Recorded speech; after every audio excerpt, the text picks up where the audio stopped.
Chat. Oh, hey, hey, how you doing? What's going on? It's good to see you all in the chat. How are you doing? What is going on? Welcome to my stream. How are you all doing? What's going on? It's good to see all of my early burlies in the chat, as per usual. Not as many as there usually is, but that's okay. It's probably because people noticed that the stream was not on yesterday because I was, in fact, ill. And I am, in fact, still ill today. So it very well may not be a long stream, as per usual. I don't know. I'll see how it goes. But we will be having a stream at the very fucking least. That's right. That is correct. If you're wondering why I'm stalling, it's definitely not because I'm very sort of last minute adding a little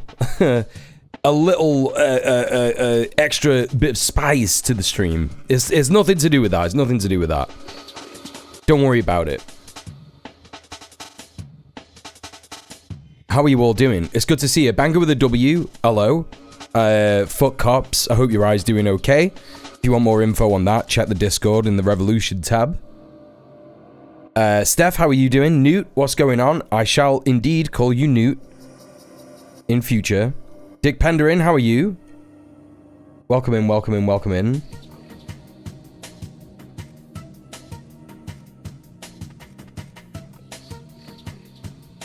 Dick Penderin, Prince Infidel, Parkour's Language, hello. What's going on? You're scranning? Yeah, lovely. That's what you want, actually. That is what you want. Okay. Alright, chat. I have achieved what I wanted to achieve, and I'm here. I'm here for you. Yeah, what's good? What's going on? How are you all doing? What are you up to? I know I've already said this, but like I wasn't really listening. I wasn't really paying attention to what I was saying. So I've just said it again. Because, like I said, I definitely wasn't just doing something at the start of the stream there. Vegetarian Toad in the hole, that sounds great. I am in the midst of getting the old seitan steak sorted. And I'm very excited to have nearly gotten all the ingredients for that ready to go to make sure that it is, like, properly enjoyable by most of the people that I love in my life. So that's great. Hello, Luna. Good morning to you. And Sneaky Sid, how are you? Welcome in. What's good? So apologies in advance, chat, because I'm going to be doing a lot of this. And I'm not sure what I've got. I'm not sure what I've got at all. I went out celebrating my friend's birthday on Friday night, and we were in a pub.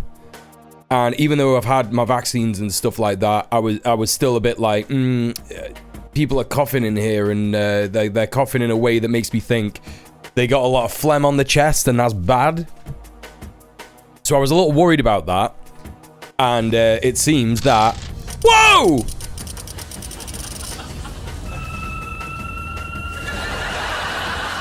Steph with the 50 quid! Meow. Straight away, thank you so much. Oh my god, thank you so much for subbing off Twitch. Thank you so much for supporting the stream. The emergency nan has been lowered. Thank you so much, Steph. I really, really appreciate you. Thank you very, very much. That's very, very kind of you. Oh my god. Yes, because it's a new month. So there you go. First stream in. 50 quid up. That's what I call a decent wage. I've been live for 15 minutes and been paid 50 quid. Could you imagine if that's how it like continued to go? Anyway. So yeah, where am I up to? I have got a little bit sick. I had a bit of a sore throat anyway on like Thursday and Friday. I don't know if I mentioned it on stream. I don't think I did, but yeah, a little bit of a sore throat that I thought was kind of down to all the tile dust, you know, from the guys doing the bathroom, like sawing all the tiles up and shit like that. I was like, it's got to be something to do with that. But maybe it wasn't. Maybe it was the start of me being ill. Maybe I caught it from one of the bathroom guys.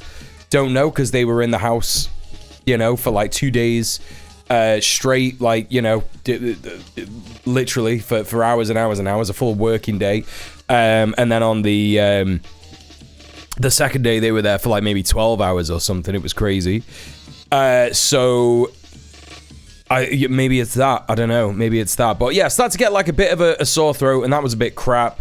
I was run down, and I was getting bad sleep, so I felt like crap. I think I felt like crap on the Thursday when I streamed. I'm pretty sure I was feeling like rubbish. And then Friday I was feeling a little bit, but ended up cracking on and having a fairly decent day. Like I said, I went out with my friend for his birthday, so that was nice. Even though I didn't get to dress up, it's all good. We had the movie night as well on Friday, which was nice. Exorcist and Exorcist 3. So that was really good. I hope everybody enjoyed that who came. And what else? And then, yeah, on Saturday I was kind of fine, even though I had like a couple of pints the last night. You know, the night before, for my friend's birthday, I was doing okay Saturday day, and I went to visit my granddad. They moved him into a nursing home now. Hopefully it's not forever, for the rest of his life, kind of thing.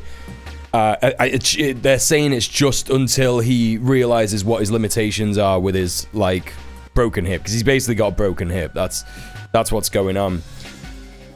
So yeah, went to visit him with my mum, and then just chilled, and then spent the day on Sunday with my partner, and that was really nice. We watched Frankenhooker, and we watched Rosemary's Baby, and then we had Red Planet, and I was feeling fine. I was feeling a little bit snotty on Sunday morning, but nothing crazy. And then all of a sudden, after the Red Planet stream, I just started to go downhill pretty rapid. So I don't know. I guess it took like a couple of days to incubate. But then, weirdly enough, like I said, yesterday I was feeling the most ill. Like, I really was feeling the most ill yesterday. But today, I'm loads better. So, it's either got to be COVID or flu, because I had my vaccines this year. And it's either got to be one of the two, right? It doesn't feel like COVID, because my sense of smell is fine. The cough, even though it is a cough, it's more of a... It's less of a chesty cough, like less of a cough here. It's more of a cough in my throat, if that makes sense. So yeah, Sunday and Monday I was struck down with what I think was a flu or something. To feel a lot better today, though. Well, there you go, Sorka. Maybe it's just a cold, and it's a cold that's going round, and I've ended up getting it as well as you. My friend was ill last week. I guess it's the season for it. Yeah. Could be a slight cold. Could absolutely be a slight cold or bronchitis. Yeah, I don't think it's bronchitis, because I think I really would have noticed it if it was up in my sinuses and stuff. But hello, Mr. Dank. Hello, Soccer. It's good to see you. Yeah, it's the season for sick, right? Like, it's literally... But, like, on Friday is the first day that I put my heating on this year. And I'm quite impressed with myself, because I haven't put the heating on. I've been putting the heating on in little dribs and drabs for, like, the last month, but only in this room. Like, only in this room, and it's like, that's it. And just for like an hour or two at a time. Just to like give it like a boost of warmth, you know.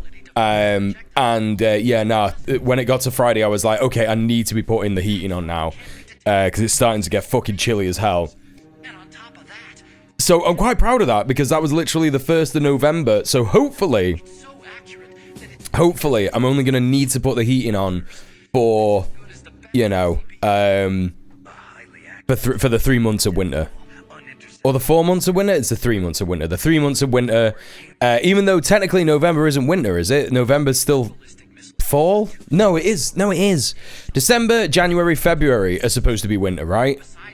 So yeah, it's still technically in fall. Still technically in fall. So hopefully I can turn it off in February, and it's just 4 months of heating. Fingers crossed. Hopefully. I don't know. Anyway, Loki Human, hello, how are you? Welcome in, welcome in, welcome in.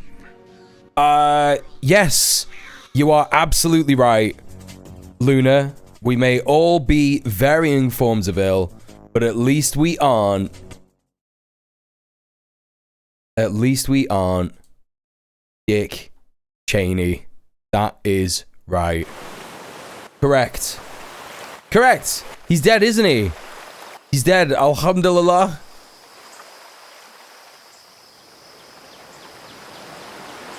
And, you know, a meager point of justice for the million Iraqis killed.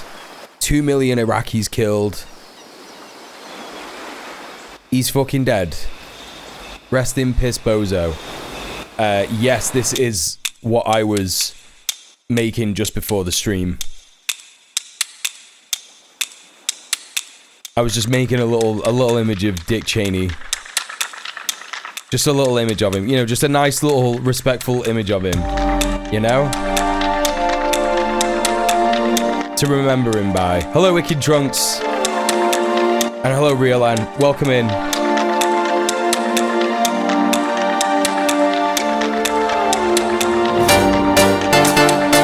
He's in a box. Ninny, welcome in.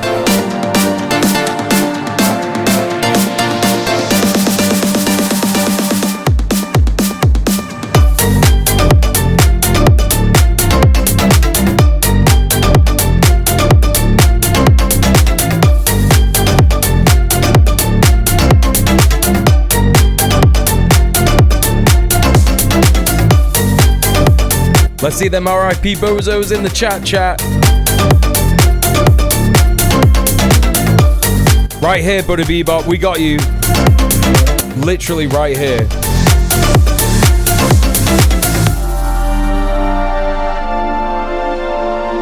And, you know, maybe as well, just a little bit of this. Just a little bit of this.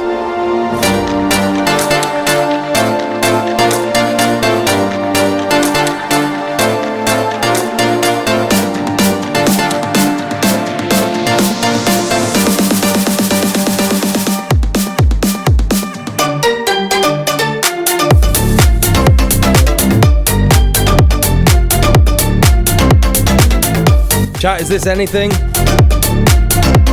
Is this anything?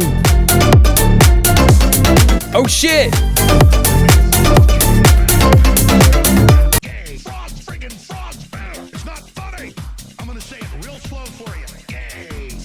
Kairos Rev, join us for the crab rave, join us.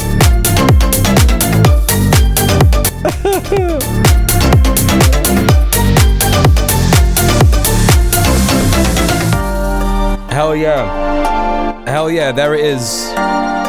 You know, just a little bit of this.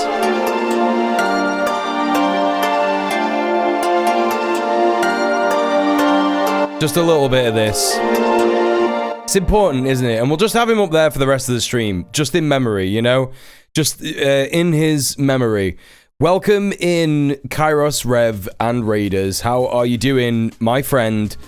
The dick has flopped. That's a good one. That's a good one. The dick has flopped. Everybody go follow Kairos, another lefty streamer. Thank you so much for the raid, my friend. Welcoming people from Kairos' stream. Galo Mango, hello. Good to see you. Good to see you. Good to see you. There are some people who joined during the crab rave as well. Welcome in Icked Trunks and Ninny. And also, someone else came in. Butter Bebop. There you go. Nice bit of good news for you there. At your request. Trump is going to be dead this suddenly one day. Yep. That's right. That's how it goes. No Viagra could get this dick back up. That's a good one. That's a really good one. That's a really good one. Yeah, one good thing about living in a gerontocracy, right? There's one good thing about living in a gerontocracy, and that is like they're all gonna die really soon. It's not quite justice, right? Do you know what I mean? It's not quite justice because, you know,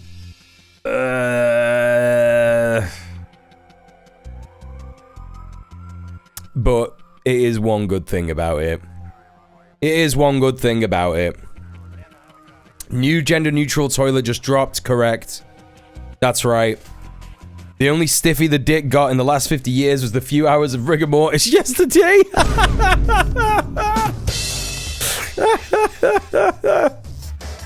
Oh, that's so good. That's so good. It's not justice, but fuck if it ain't funny. Yeah, correct. It's the little things that keep us going, don't you think? You know? Chat is absolutely fire today, yeah. Yeah, absolutely killing it. You legends. If you want to laugh again, if you want to have another little laugh, we got the version of I don't know, what was the thing that happened recently where someone announced to Trump that someone had died and he responded in like a really mad way? Well, here's the Zoran Mamdani version. When did that happen? So Zoran Mamdani, set to be the mayor of New York, our new comrade communist mayor of New York, being told today that Dick Cheney has passed away. And let's just see this. When did that happen? Just earlier this morning.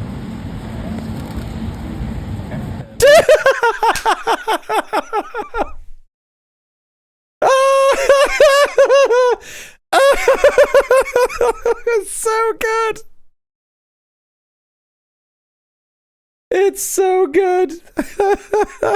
This is great. This is great. When did that happen? Just earlier this morning.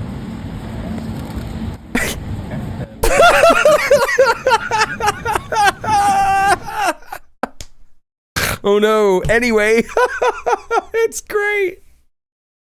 Oh, fuck me. Great stuff. Great stuff. So, you know, there's loads of opportunities for fun and games, isn't there? Over the next couple of days. You know? Ah, incredible. Incredible stuff. Mamdani is a Zionist sympathizer.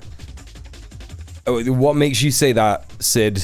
What makes you say that? And also, what makes you think that I'm not having a funny joke saying that he is our communist mayor of New York? Of course I'm not being serious. Hey, Monkey Sputum, welcome in. Welcome in. Trump started talking about his ballroom when he was asked how he was holding up about Kirk. Yeah, I guess that's the... I saw someone quote tweeting this and being like, this is like the Trump thing, and I was like, I don't know what they mean. And if they're referring to that, it's not quite the same, right? Because he doesn't like just start talking about his ballroom and obviously like when he found out, that wasn't when he found out, right? You know what I mean? I've heard so many leftists saying that, so I guess I'm on edge. Yeah, but they can't be serious, right? They can't be serious that he's the communist mayor of New York and he's gonna, you know, he's the vanguard of the revolution or whatever. He said he's happy to work with Zionists. Yeah, of course he is. Yeah, of course he is. We're all very aware here of the ineffectual nature of electoral politics and stuff, but I do think, you know, I don't know. It's kind of annoying at this point because I've said it so many times over the last week and I'm ill. So if you want to know what my actual thoughts are, go and look at one of the past streams that will be uploaded in the next couple of days, I guess. I don't mean to be dismissive, Sid, but it's, you know, you say that like you've heard so many leftists saying this. Conversely, I've seen so many people like just being the most doomerish, defeatist people and saying there's no value to it and stuff like that, and it's deeply frustrating. So you know, the you know, frustrating things are frustrating, right? Anyway, what else we got? What else we got next? We got some stuff on the warm-up docket. What's this? Protest? This is my streamer, right? This is my streamer. This is my tweet, obviously.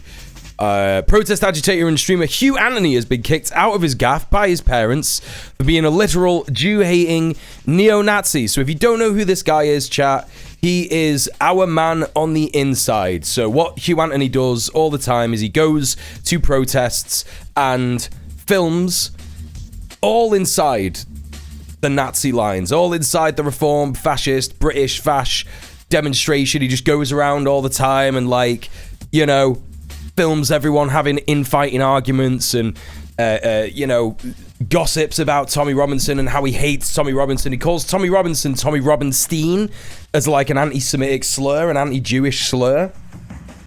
So that's who he is. We call him our man on the inside because on this stream we use him to literally see what's going on behind the lines of the fash, right? And all the disagreements they have and stuff like that, to see how disorganized or organized they are, right? Yeah, good parenting. It's rare to get some good parenting nowadays. Let's take a little look at this video that I was forwarded yesterday by Al, member of the chat, member of the stream, long-time supporter of mine.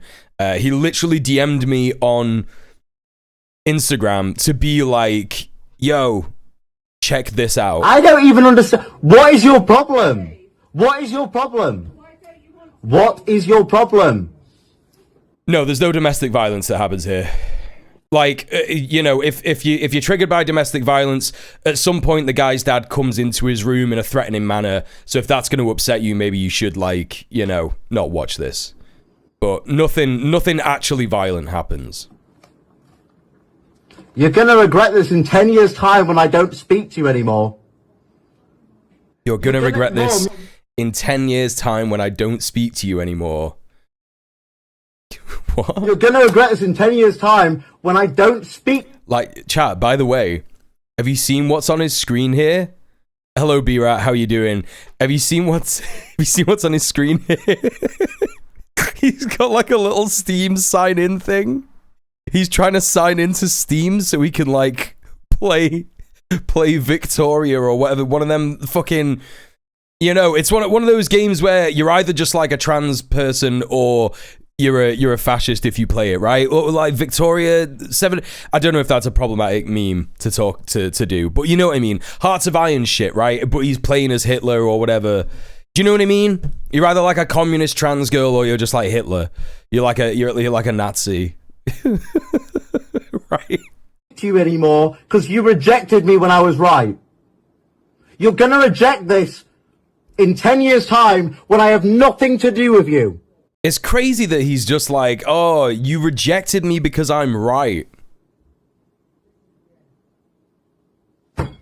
This is the end, okay. They're going to reject it in 10 years? No. Do it then, because you're trying to smash my... So she just said, in case you didn't hear that, she just said, I'm going to dial 999. I'm gonna keep playing it, and then I'll give you my thoughts. Door open, because I disagree. Hey, Val.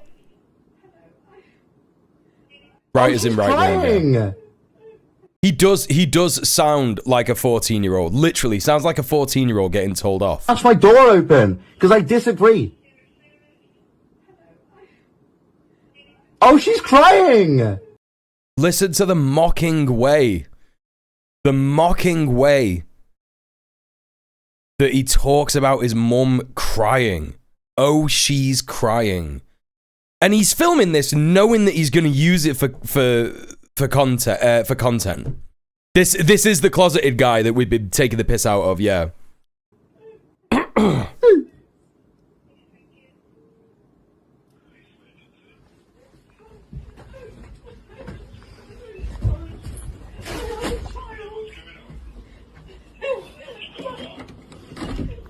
Wait.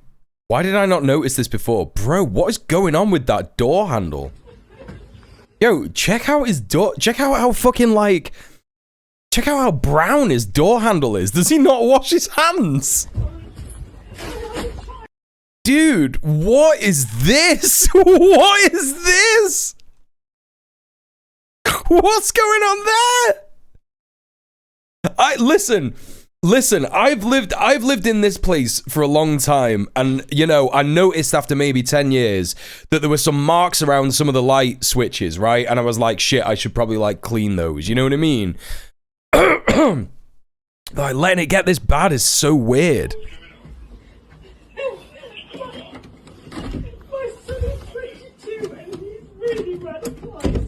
Radicalized! So, if you didn't hear what she just said... She's on the phone to the cops and she doesn't know what to do. And she said, my son is 22 and he's really radicalized. He's really right-wing. And whoever reposted this video took the address out, or maybe Hugh Anthony took the address out himself. I'm not harming myself. What's your concern with him in his room? I'm a political commentator. I'm a political commentator. And it's just, that's just the story of the right? It's just the story of the fash. You know what I mean? It's like, my mum's crying. Like, I'm not willing to, like, have this veil removed from my eyes. Yeah? With my mum in tears, calling the cops, literally calling the cops, right? He literally can't, and he's like, I'm a political commentator. Bro, this shit doesn't work when it comes to reality. Like, you could do this on the internet as much as you like, where you're like, I'm not right-wing, I'm not fascist, I'm just a normal guy. I'm just talking about normal concerns that people have about our country. And it's like, no, bro, your mum is calling the cops because she's worried that you're gonna fucking bomb someone because you're saying the kind of things that people who bomb people say, right? He's a legit danger to society. That's the thing. No, it is hilarious, real, and it is hilarious. He's like, I'm just a political commentator. It's the way he says it. He's like a whiny baby. You know? Insane. Completely insane. So, you know, and you're right, Sorka. It is so craven of him to post his mum crying online like this. Really right when he's posting. Oh my God. He's shouting at us.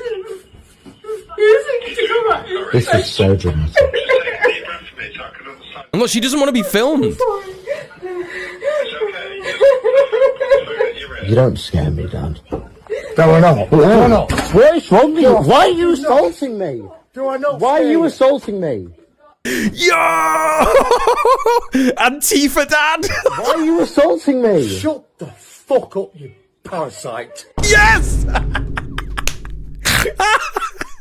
Yes!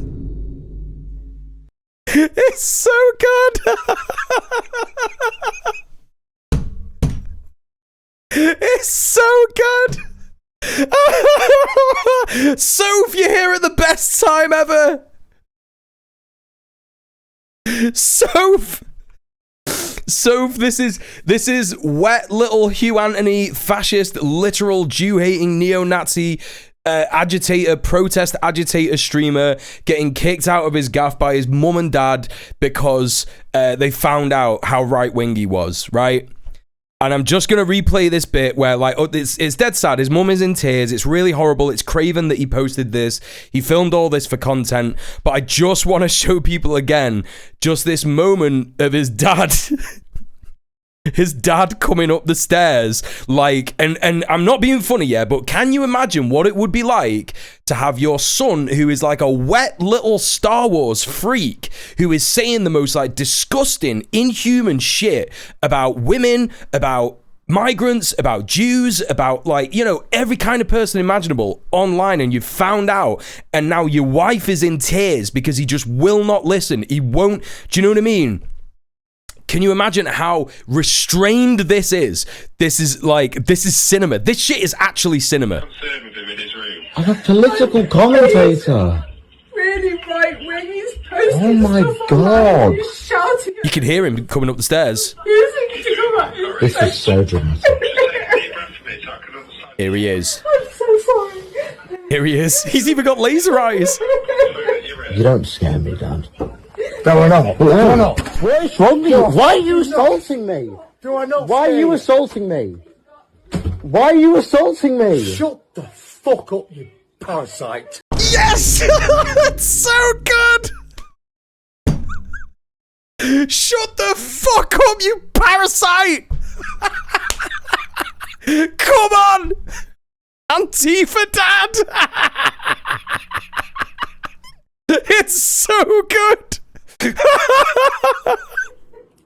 I've worked for fucking 20 years. Let me leave. What the fuck have you become? Let me leave. What have you become? I want you to leave. Jesus Christ, we're not. Then let me walk out that door. Let me walk out that door.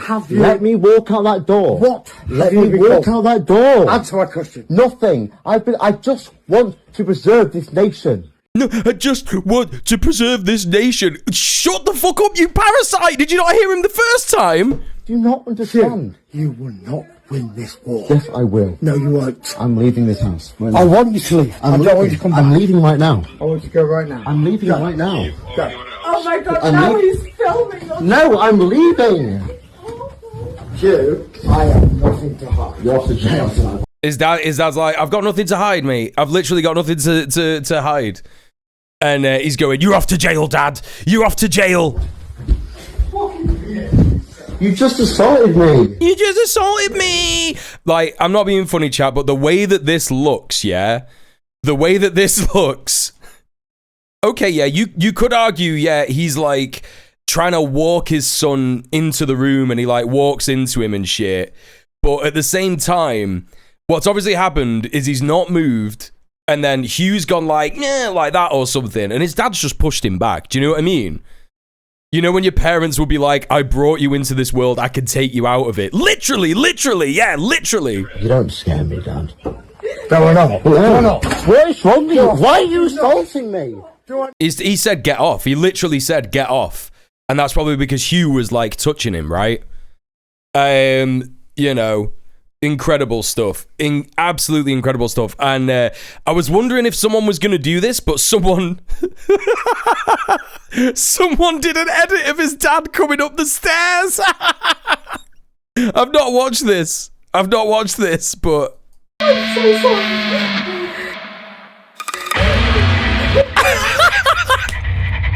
You don't No, I know. Why are you assaulting me? Shut the fuck up, you parasite.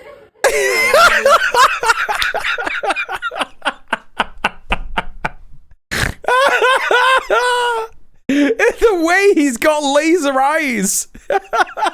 It's just because of the lighting. It's literally just because of the lighting.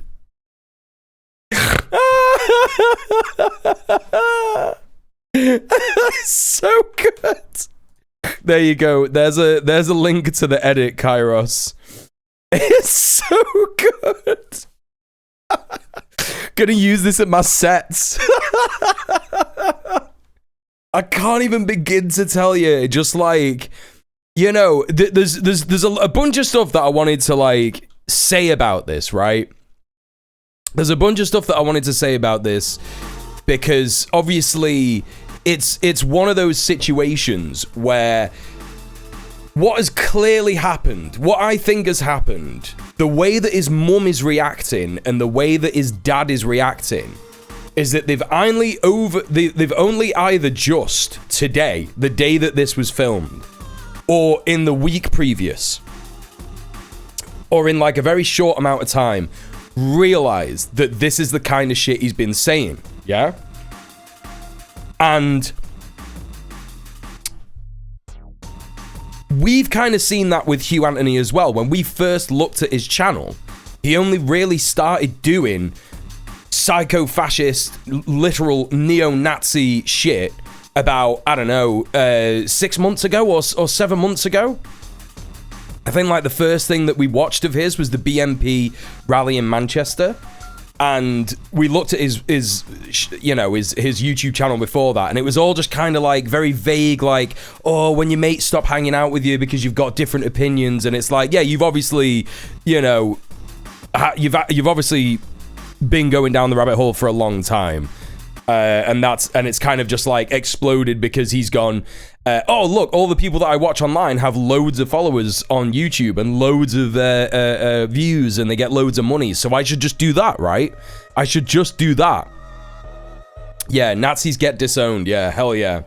And well, this is the thing. It's like Nazis, real, like, you know, fascist Nazis, they really think it's Asmongold energy, because Asmongold and the people who watch Asmongold, and Hugh Anthony absolutely watches Asmongold without a shadow of a doubt. He watches Asmongold, he watches Nick Fuentes, he watches all these fucking freaks without a shadow of a doubt. And he clearly thinks in his head, yes, this is an acceptable way to be. It's an acceptable way to be in today's society. But even this guy's mum and fucking dad have gone, this is unacceptable, actually, and you need to stop it. And you're definitely right. You're definitely right. He's been refusing to come out of his room. What his mum says on the phone to the cops is so true. Like, it literally is like, yeah, like he's a nerd who plays games in his room, and he sits there and he's got a shit life. Like, I did that video on my Twitter years ago, after January the 6th, where there was a guy at the January 6th riots who had a Dishonored tattoo, because all the fash were being like, look, it's a hammer and sickle, and we were laughing because it's like, no, it's from the game Dishonored, what are you talking about? And someone in my chat back then was like, why are there so many gamers who are becoming Nazis? And I said it then, and I'll say it again. When you are a lonely dude who has no fucking job prospects, you're probably unemployed, or you've got a shit job and you're barely making minimum wage, you can't afford to move out of your mum and dad's house, you can't afford, if you're already moved out, you can't afford the rent, you can't afford the bills, you can't afford anything. The way that society is in the Imperial core catered towards the right and catered towards looking at so-called individual responsibility, as opposed to the state should be looking after us, the state should be, nationalizing public services and making things accessible, making it so that corporations can't just run away with food prices, etc., etc. You are going to go on the internet, you're going to find people like Joe Rogan, you're going to find people like Jordan Peterson, you're going to find people like, Asmongold, and you're going to be like, yeah, of course. It's not my fault. It's that, even though I think of society as an individualist society, it couldn't possibly be my fault because I'm a white man. I'm a cisgender white man, and Hugh Anthony obviously tells himself that he's a heterosexual white man. He's not. He's queer, but, he tells himself he's heterosexual, whatever. And of course, because of all the media that we are exposed to in the Imperial core, the lack of, literally the lack of DEI, showing that white people are always heroes and the best people around and, really innovative and all that kind of stuff, that you sat there and you're going, oh, well, obviously it's not, it's because there are all these horrible black people around, there are all these horrible trans people around, and they're ruining our society, and then the extent to which Hugh Anthony has gone to is he's been exposed to the real depths, the horrible, disgusting, depraved depths of Nazism. It starts to blame the Jews for it. That's the level that he has gotten to. He doesn't know he's queer. No, he knew he was queer. He was openly queer, and he got outed. Soph. There was a whole thing. It'll be on one of my VODs. I can't remember which one, but I'll send it to you and show you the bit. But basically, someone on Twitter was like, because he gained a little bit of notoriety on Twitter for saying something or doing something. It was because he was doing like literal Jew hatred on his YouTube channel. And someone was like, oh, this is what British fucking young people are becoming. What is going on? This is like not normal.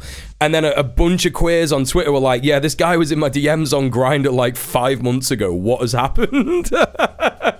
And that's it. And because he's a fash, because he's a fash, he's just like, repressed it, and he's trying to go back in the closet, and he's trying to not be queer at all. And he did a huge like 10-minute video being like, I don't do that anymore. It was just because I did drugs.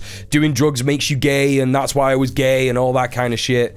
Yeah, embarrassing stuff. So, hello, Morrigan. How are you doing? Welcome in. The legacy of American colonialism. Yep, absolutely.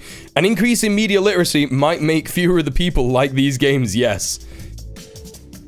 He talked about doing gay sex, but then found right-wing God. Yeah.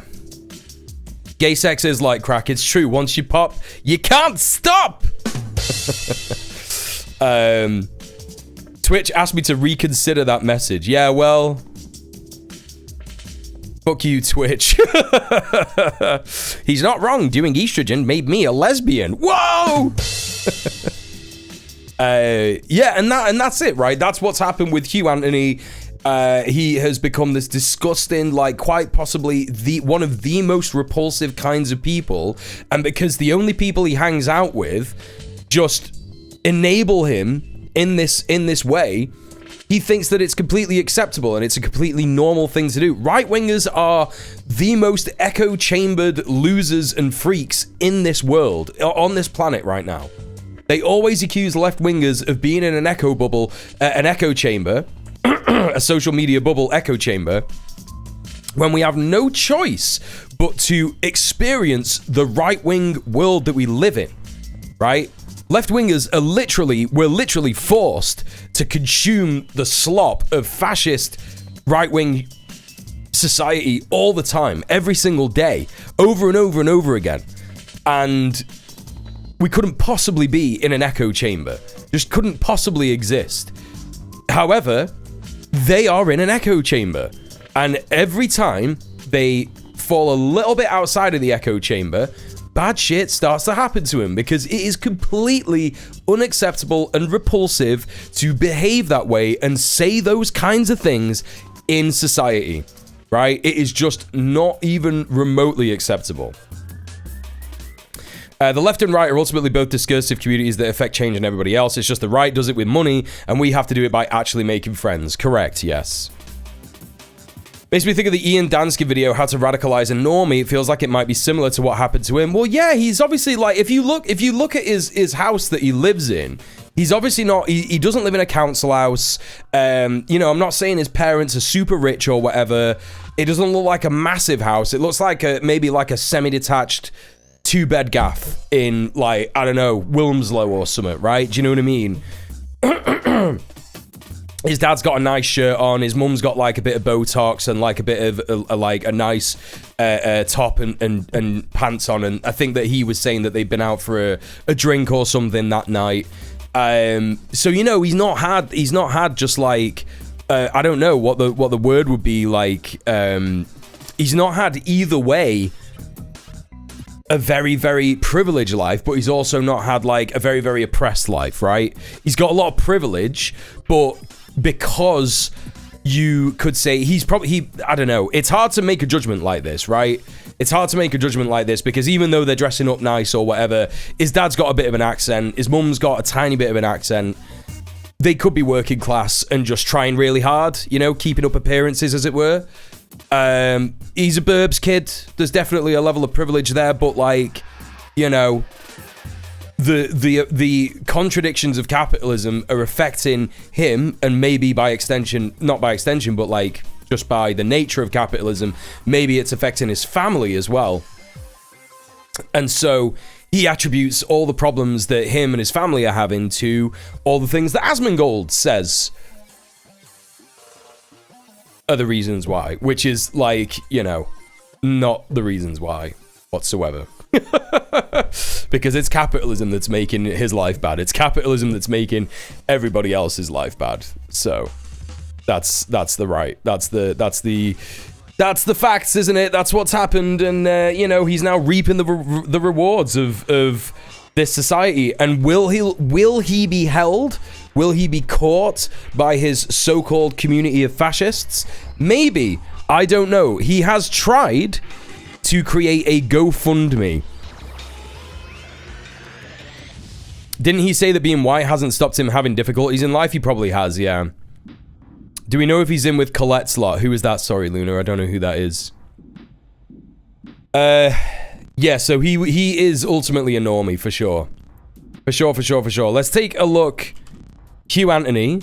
He has indeed tried.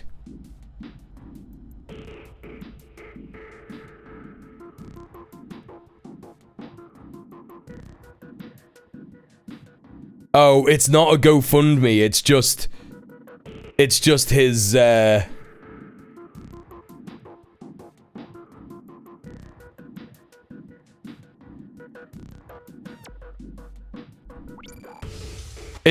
PayPal. It's just a link to his PayPal. He's getting absolutely fucking... He's getting absolutely cumstered and dumpstered in the comments.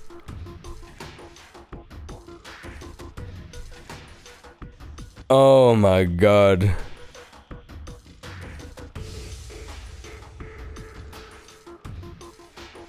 Oh my god, let's take a little look. Let's take a little look here. I didn't want to do this, but sadly it has gotten to this point. My dad has just been arrested for assault against me, doubt. And I've been kicked out of my house because of my politics. Just because of my politics. The woke left. The woke left, aka my mum and dad, kicked me out. If you could please spare any help, it would be greatly appreciated. Weird, I figured you'd be against handouts and socialism. No, I am a socialist. Of course we know what kind of socialist. Sorry, I'm not even showing you this. I'm not even showing you this, sorry. Wrong scene. Weird, I figured you'd be against handouts and socialism, completely fucking ratioed by this account. No, I am a socialist, and of course we know what kind of socialist he's referring to. He's a national socialist, right? That's what he's saying.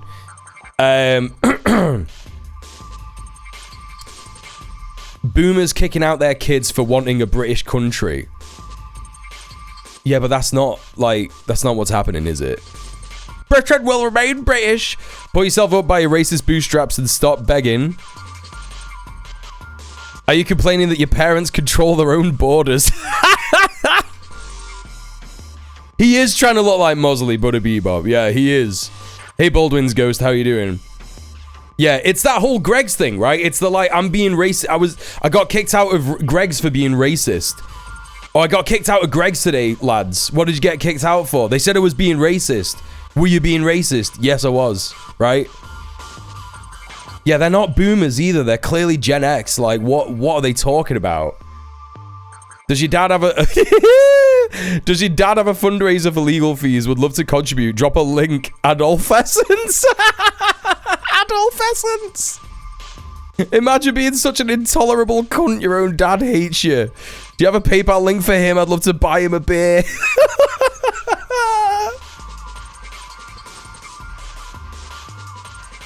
It's good that there's a spectacle of this, which will make more dudes scared to be a Nazi, but now this has already happened, I hope the next thing that happens is his parent have a long chat with him. Yeah, I mean, that's it, right? That's it. Like, hey, yeah, you know, you were kicked out because you're a fucking fascist piece of shit.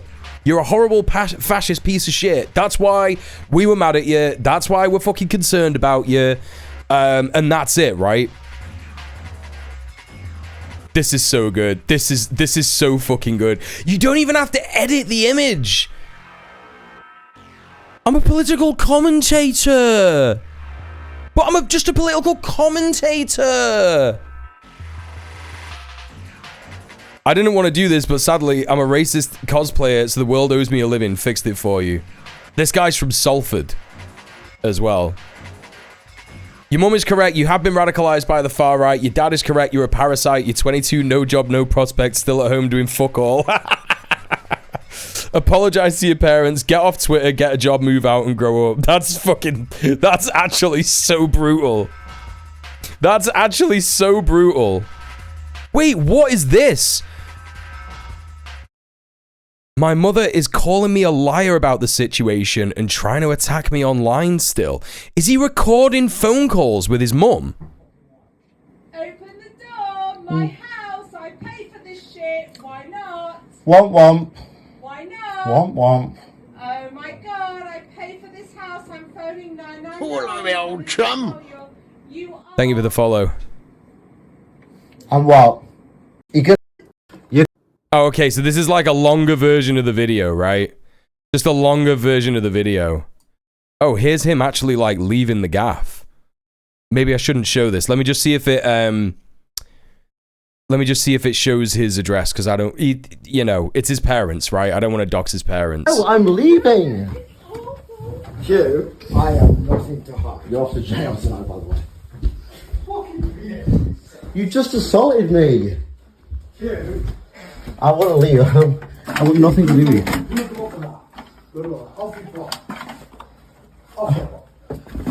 Don't come back. Go away. Go away. What do you mean, go away? You said you'd leave. Don't come back.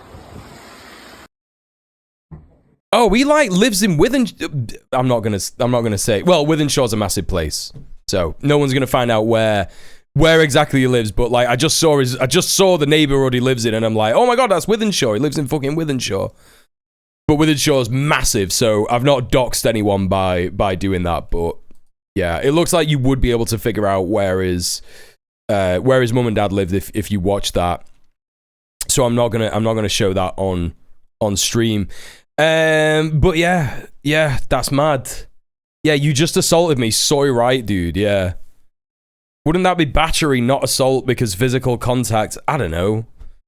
Do I look like a cop? Do I honestly look like a cop? I'm not saying that I've got like perfect no cop brain, yeah, but I could like I've never really. My old chum. Thank you for the follow. I've never really like.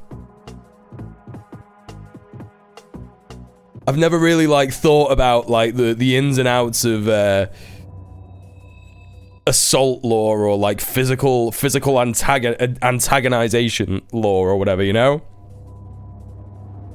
I was making fun of him for saying assault and being wrong. I mean,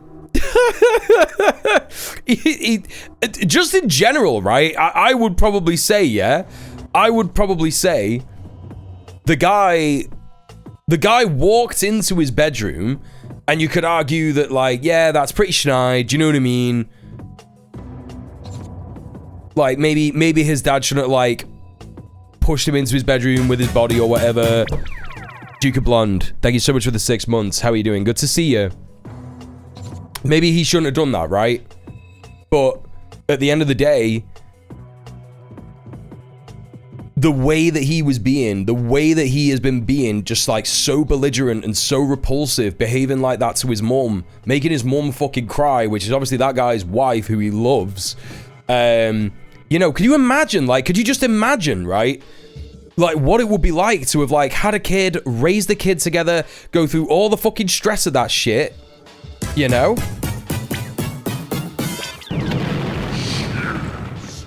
Johnny.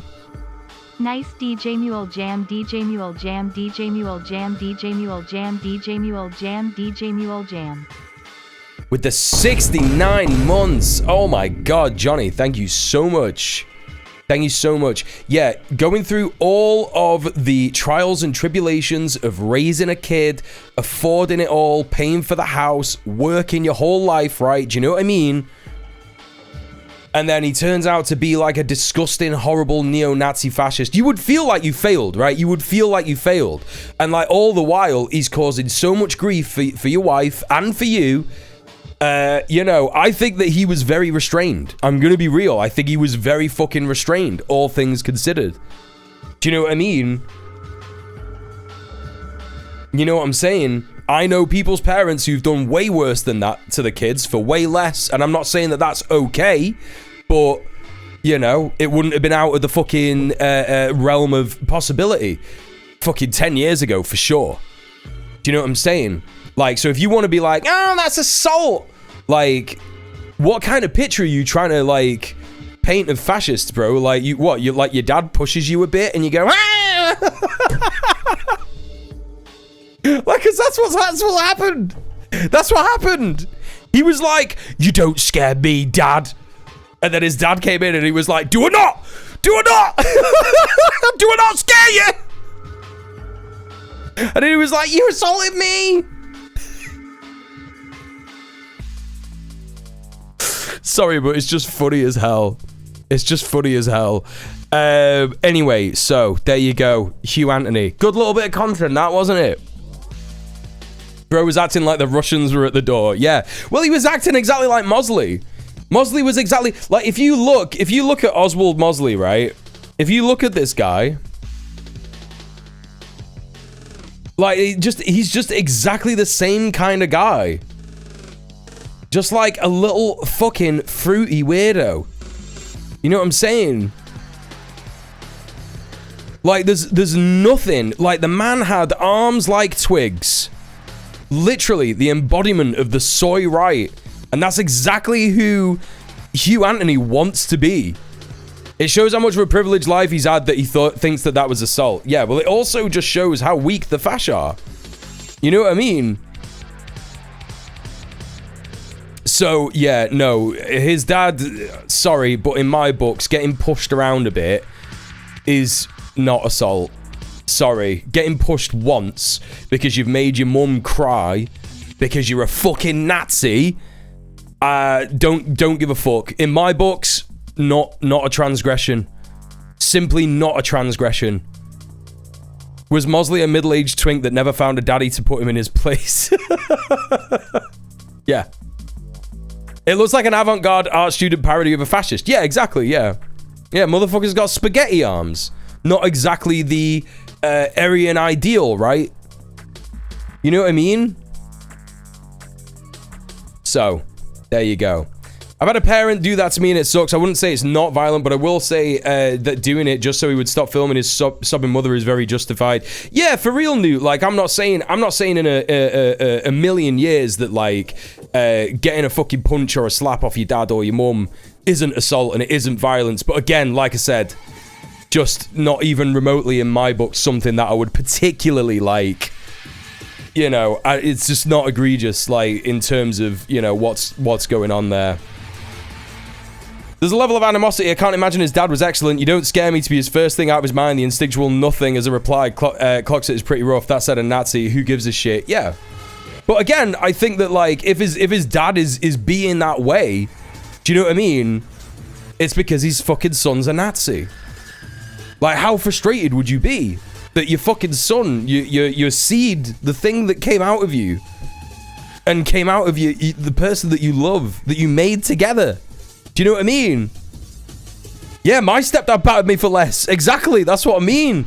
Do you know what I'm saying? It's mad.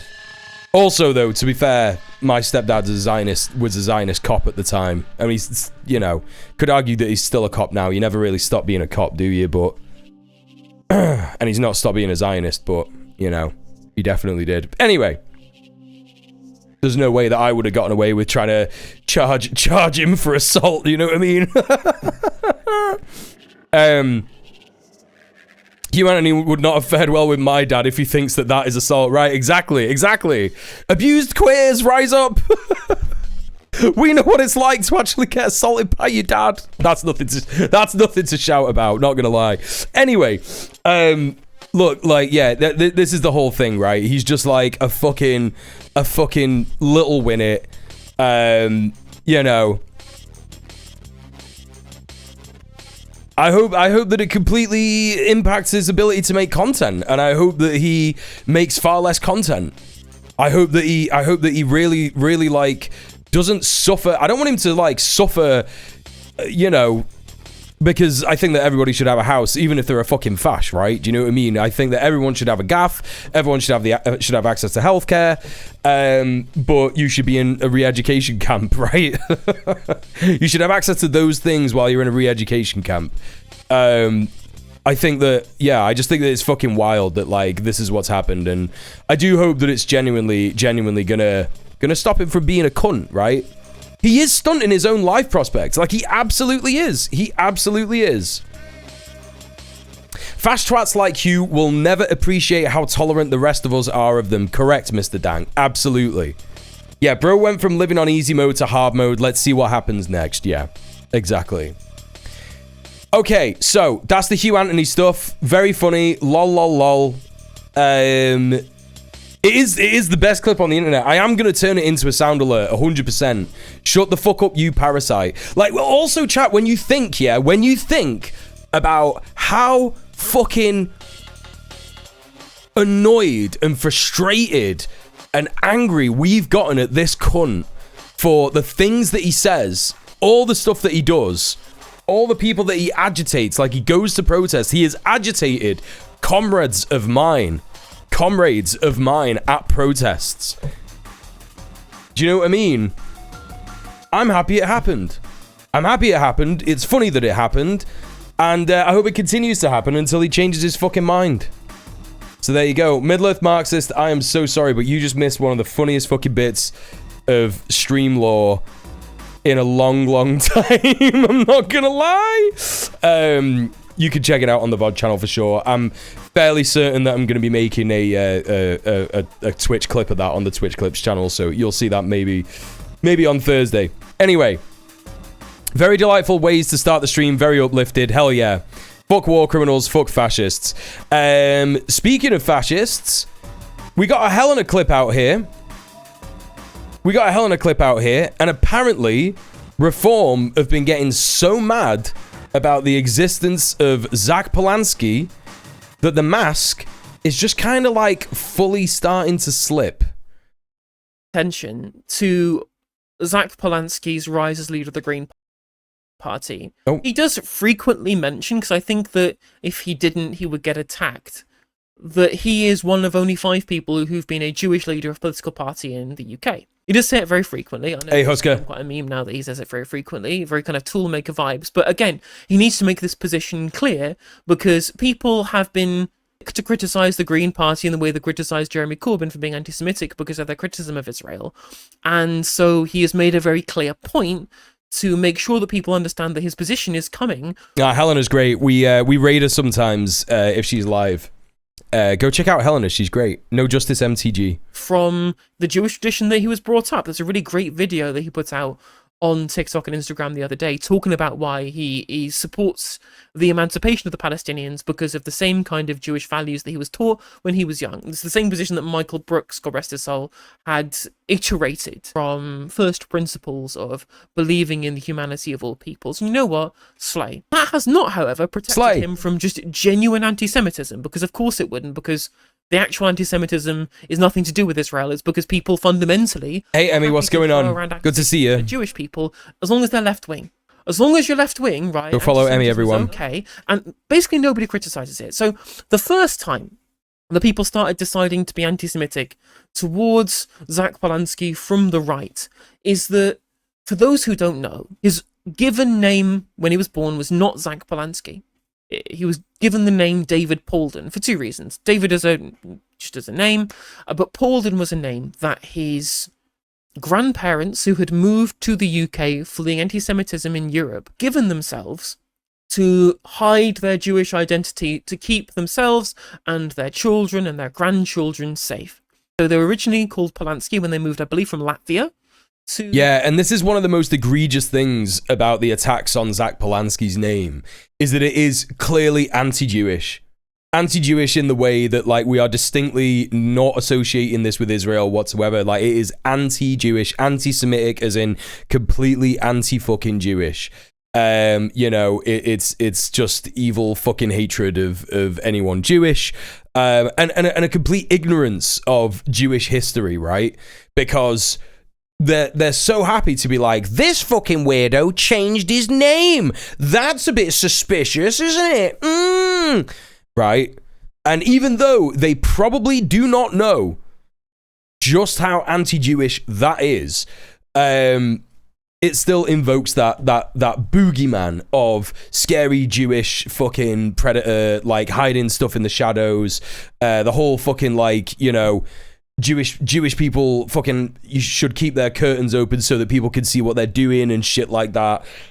You know, it's evil. It's fucking evil anti-Jewish shit. The United Kingdom, and they changed it from Polanski to Paulden to try and evade anti-Semitism when they were here. So to reclaim his Jewish heritage, he decided to take back the name Polanski, be proud of his heritage, as he well should be, to rebuke those who would be anti-Semitic against him by showing how proud he is of that fact, of the fact that he's Jewish.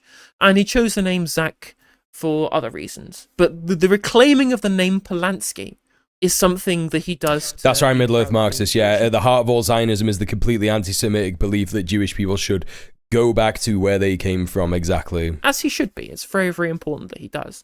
And yet, right-wingers who try and discredit him, somehow claiming that him wanting to reclaim his Jewishness makes him somehow a fraud, that he's lying about his name. Which is so ridiculous, right? Even kind of prima facie, it's just ridiculous because these are the same kind of people who support Tommy Robinson, whose original name was Stephen Yaxley Lennon, but he changed it because it didn't sound working class enough. Yeah, because he's a fucking middle class prick. So he chose a name that was a little bit less posh or whatever, because it wasn't double barreled. perfectly reasonable for him to want to choose his own name, and I will call him Tommy Robinson. I'm not going to talk about that at length. For those same Nah, but I'm not. We're not going to call him that.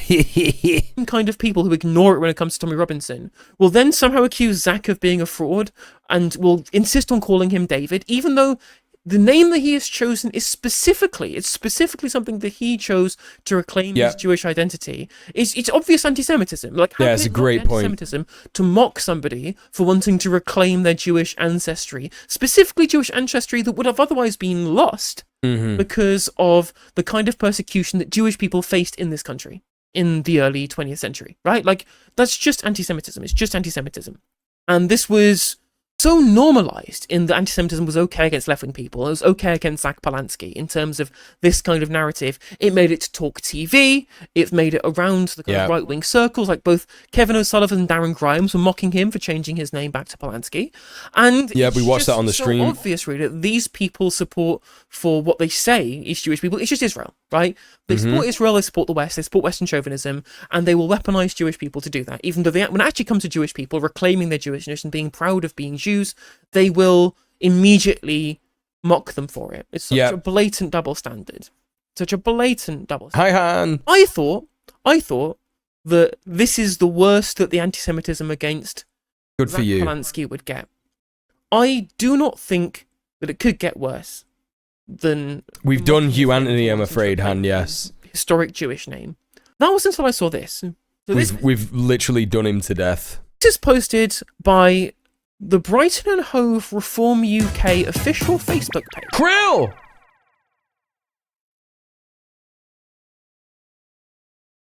Thank you so much for gifting a sub to Han. Enjoy your ad-free viewing and your emotes. Take a look at this, chat. Take a look at this. Vote green. Happy Halloween. From Reform UK, Brighton and Hove. Like, come on, man. This isn't as big as it could be. I don't know if Helena's going to take a bigger look at it in a bit. I think this is on either Facebook or Instagram or maybe even Twitter. But let's just take a look at this, chat. Damn, dude. That's wild. Got him looking a little bit like a rat. Got him looking a little bit like a goblin there. Reform UK, Brighton and Hove. Got him looking a little bit like that, haven't you? And with the hypnotism shit, it just adds another layer, doesn't it? It just adds a whole extra layer. Yeah, this is a real, actual Nazi, anti-Jewish, anti-Semitic stereotype of Jews, basically trying to hypnotize people into being communists. It was the entire thing of the Judeo-Bolshevism that the Nazis did back in Nazi Germany. Yeah, Jewish mind control. Even without his unique background story, this is still something I could see anti-Semites posting. Yeah, absolutely. They're going to do it anyway. It's completely fucked up. Like, this is the most anti-Jewish thing I've ever seen in my entire life. Will Israel say anything about this, or their supporters? Will they fuck? Force-femmed communism when? Looking at this poster already makes my boobs bigger. Yeah, no, there's no plausible deniability here at all. There's no plausible deniability here at all. Like, this is clearly... scary Jewish man tries to hypnotize vulnerable people. And it's like, happy Halloween. Israel probably retweeted this, yeah. Will Nigel Fromage say anything about it? Right, exactly. Hello, Electro Bubble. Welcome in. Hello. Yeah, the mask is fucking off, right? It's fucking off. It's just fucking wild. It's definitely AI. Yeah, without a shadow of a doubt, it's AI, B-Rat. There's no way that anyone on the right is like nearly as proficient as this in drawing. It's just stolen drawings all mushed together with fucking... well, let's see if we can find something. So, anti-Jewish propaganda, Nazi Germany. I'm so certain that we could find something that looks exactly like this within 2 seconds.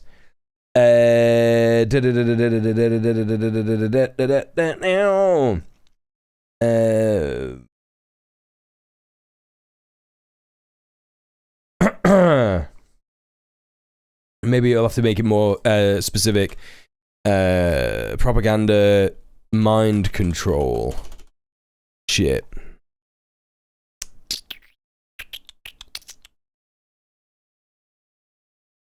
I mean, it isn't exactly the same, but it kind of is like this, right? It's kind of like, it's not exactly this, but it's kind of this. This is like a famous one that I was shown in like a school book or something or whatever, right? It's kind of like a Jewish person trying to coax women, like white women, right? Because that's the whole thing with focusing on the hypnotherapy thing, hypnotism thing, trying to coax white women into stuff. So it's not exactly the same as that, but that's pretty close. That's pretty fucking close.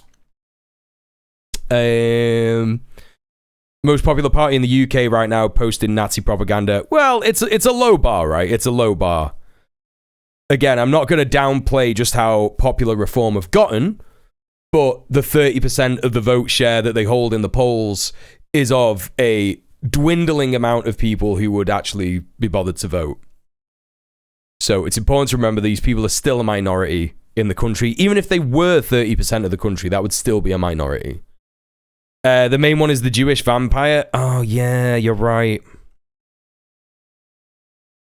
Let's get rid of the mind control thing. And I reckon if I put anti-Semitic, it'll just come up with stuff. Because anti-Jewish is not really like a main thing.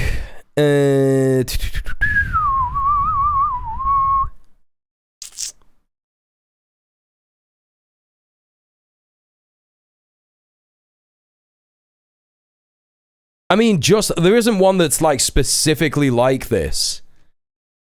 There isn't one that's like, that has like, I guess like a supposedly Jewish person trying to hypnotize someone.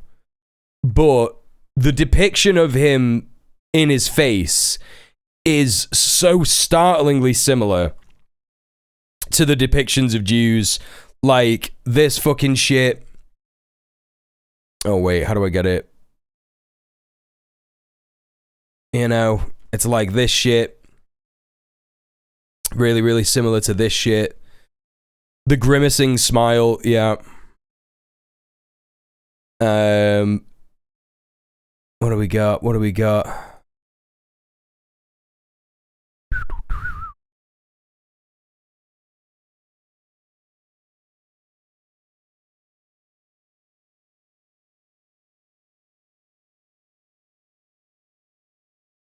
I mean, just kind of like the evil, the sort of like, you know, the way that Jews were portrayed as being like evil and in charge of everything and like this kind of shit. Very similar, you know what I mean? I'd love to see the mid-journey prompt that they used to get this image. Yeah, I mean, it would be fucking disgusting, right? It's gonna be completely vile. In the adjacent lane on the same damn road, though, yeah, absolutely. Absolutely. There's a comparison in the tweet below. Let's say, can you put that in the chat, B-Rat? Let's take a look at that. That could have saved me so much time. Sorry, chat, I'm still not well. I'm well enough to stream, but I'm still not well. Yeah, put that in the chat. It's just, like, covered in anti-Semitic imagery. Zach Polanski with an evil grin, with enlarged ears and a big nose. And it's got real Happy Merchant vibes, right? Yeah, like the enlarged ears and the enlarged nose and the grimacing smile is like the main thing, right? I'm not alone. Oh, it's on Helen's screen, like right here. Yeah, Judd Sus. Yeah. And thinking that this has like huge Happy Merchant vibes. This is crazy anti-Semitic. Crazy anti-Semitic. It's like every single trope that would use against Jewish people entirely folded into one meme, one AI-generated meme slop, and posted by an official Reforming K account. Yeah, I think another important thing to look at here is the way that the hairline goes up. I don't know if Zach Polanski has this. I don't even think he has that kind of hairline. Like, I've met him in real life. Like, he's definitely got a receding hairline, but he doesn't have this, like, if you look at him, obviously, it's, like, so different to what he looks like in general, but his hair is, like, it's like a pretty even hairline, right? Do you know what I mean? But his fucking hairline in this fucking horrible fucking anti-Semitic meme is going right back up here with, like, a V down here. The widow's peak, right? And that is like a common anti-Semitic image. Like, literally, that one that I just brought up. Like, the hairline on this guy. Like, it goes right up there, right? Right up there. Crazy. Absolutely fucking crazy. And, of course, on this one, you got the enlarged ears, the enlarged nose, and the grimace as well. It's just so crazy, man. It is just so crazy. I mean, they made him look like a fucking Harry Potter goblin, right? And we all know how fucking excuse me. We all know how I forgot what I was saying. Doesn't matter. Like, this is just kind of such an obvious, like, Nazi style anti-Zach Polanski meme. And they've just posted it. So if you want to have a look and see just how close it is to Nazi imagery, this is actual Nazi imagery from 1940. And this is what Reform UK are posting about Zach Polanski in 2025. Like, it makes me feel sick. It makes me feel sick, William, as well. I mean, it fundamentally does show just how rattled the right wing are by Zach Polanski, and that they can't actually critique his policy positions or the things that people are interested in hearing him say over what he would do in terms of the problems with this country. That all they can do is mock him for his teeth, mock him about his name, post grotesque anti-Semitic memes about him, talk about some hack story from The Sun from over a decade ago, or dismiss him as being unserious, or the fact that he is supportive of trans people. They can't actually talk about any of his policies, right? They can't actually talk about any of this. So they just resort to, like, bigotry against him. They straight up bigotry against him for all sorts of reasons. Now, it is good to see, however, that the Brighton and Hove Green Party are taking this Nazi shit seriously, because they should, and they've put out a statement which we'll read. Brighton and Hove Green Party utterly condemned the anti-Semitic graphic of a Green Party leader, Zach Polanski, posted on Friday by Reform UK Brighton and Hove on their official Facebook page. There can be no question that the graphic is anti-Semitic, depicting Zach Polanski, only the fifth Jewish leader of a UK political party in history, using tropes and imagery that deliberately and intentionally draw upon Nazi propaganda. The image itself is beneath contempt. It is even more terrifying to reflect that for Reform UK this is nothing new. This act of anti-Semitism represents only the latest demonstration of Reform's openly racist and fascist platform. Nationally, they have been at the forefront of fueling a rising tide of hatred and discrimination. On Reform UK Brighton and Hove's Facebook, this anti-Semitic attack on Zach Polanski was followed yesterday by a further racist graphic declaring New York mayoral candidate Zohran Mamdani to be a terrorist. Okay, wow. All right, that interesting, because yeah, I think it is really important to point out actually that if Reform, I didn't know that Reform UK Brighton and Hove why are they talking about Zohran Mamdani? Why are they talking about Zohran Mamdani when he is the mayor of, well, he's going to be the mayor of New York, right? Nothing to do with Brighton and Hove. Literally nothing to do with Brighton and Hove. And they're just so Islamophobic that they're like, yeah, Zohran Mamdani's a terrorist. He's a terrorist. He's evil. He actually was in the planes in 9/11. Like, he is 9/11. He's 9/11 too. This is the third plane to hit the Twin Towers when they're not there, right? Do you know what I mean? Yeah, cynical attempts at Twitter clicks. It's just completely insane. But what does Gary's Economics have to say about Reform? Chat, what has he got to say? I think there is a risk that the left gets very, very angry and starts to be really, really aggressive and accusatory towards people who might be voting for Reform. I want to show you a clip which I saw on Politics Joe the other weekend. So let's run it. Wealth tax or no wealth tax? It's a very hard one. I mean, I come from a working class town. Everything in kind of Reform's policies would maybe leaning more towards no wealth tax. So for me, if the wealth tax was possible, I'm at a stage in my politics where I would actually support it. There are a lot of Reform voters who'd be supportive of wealth taxes.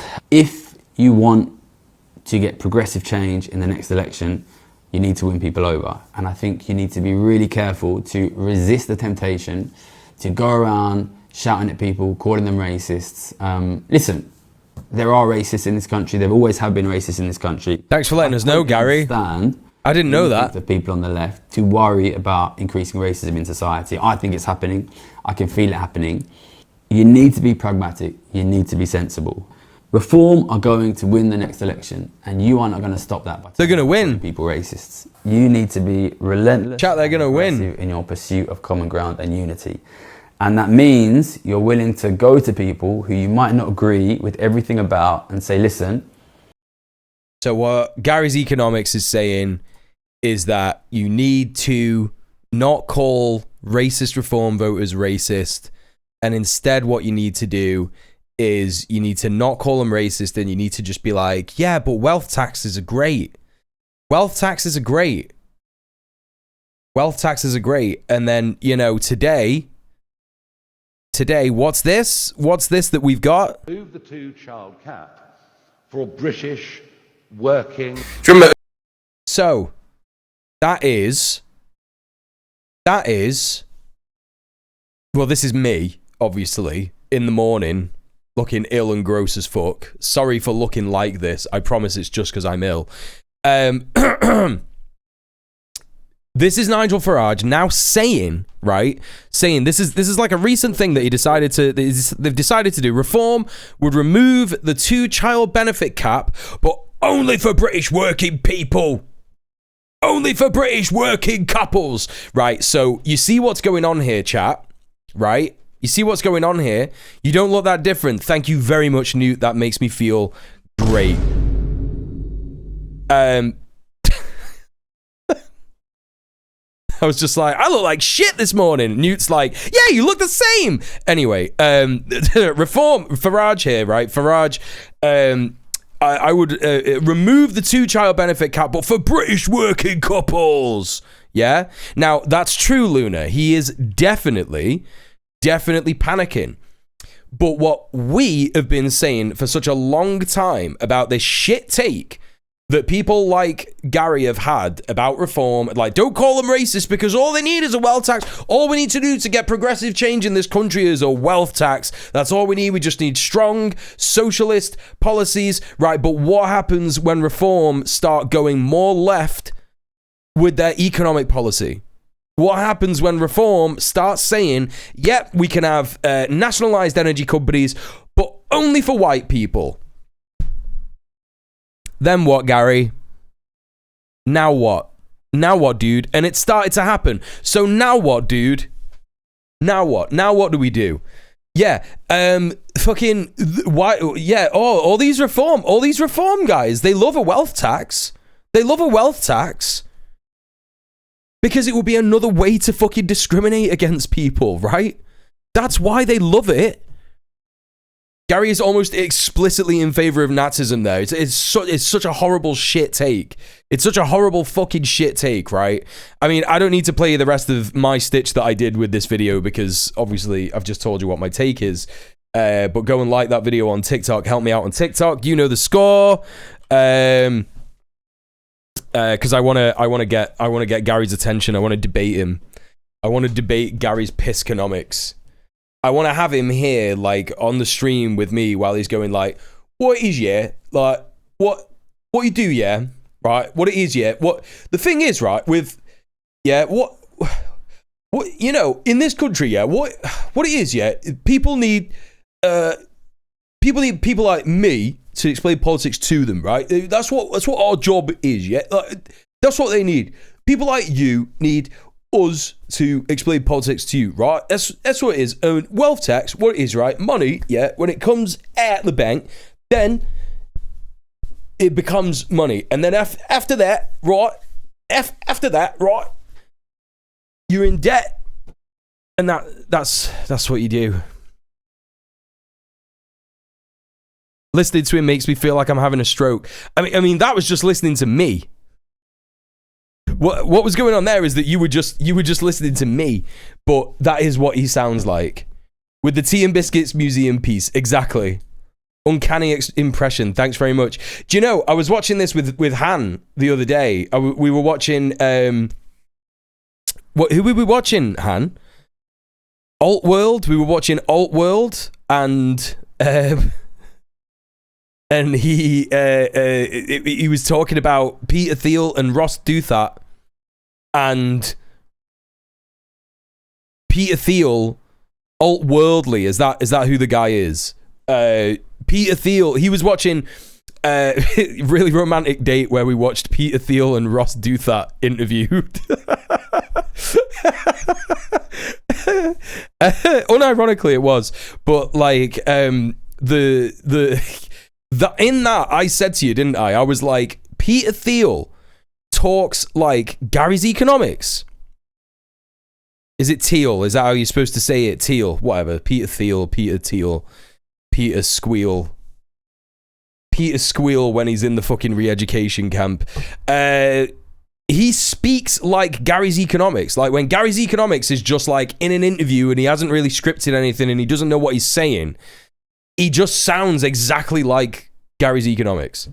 Because he's asked about things like the Antichrist and he does this like, the thing is, right, what it is it like, yeah, you know, and they all talk like Elon Musk and they all sound the same and all this shit, do you know what I mean?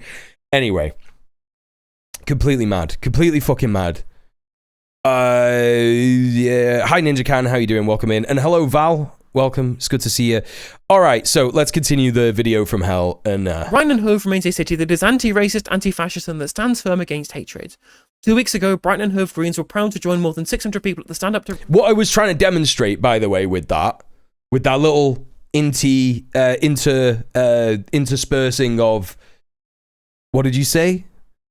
Grabby's Reconomics. Garrett's Grockonomics. Yeah. What I was trying to demonstrate with that interspersing of him chatting rubbish, just doing the worst political take of all time. But don't forget, he's really good for getting your normie mates on side. On side with what? Who knows? Nazism, I guess. What I was trying to prove, the point that I was making by interspersing Groggy's Pickonomics was that actually this is the correct response to something like Reform doing a literal anti-Semitic interpretation, anti-Jewish, literal Nazi propaganda piece about Zach Polanski. This is the correct way to do it. You just call it out for what it is. You're like, this is evil, this is racist, this is dividing people in our country, it's absolutely evil. And that's that. But what Gary says is that you should just go to those people, oh, well, don't worry about that. Have you heard of a wealth tax?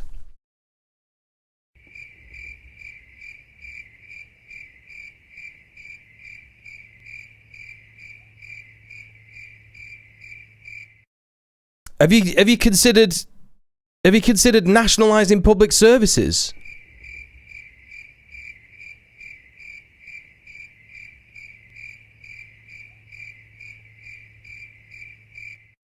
What's that? You posted a meme of Zoran Mamdani as one of the planes that hit the Twin Towers. Don't worry about that. Have you thought about increasing the the benefits, putting more money into the NHS?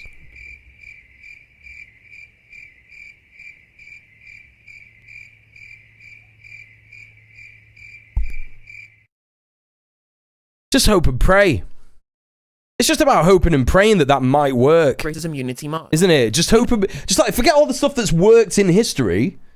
Just forget all the all the stuff that's actually worked and just hope that works. Hope that works, right? The vibes will take care of it, obviously. Our own party members being subjected to explicit anti-Semitic abuse in the public gallery during a council meeting earlier this month.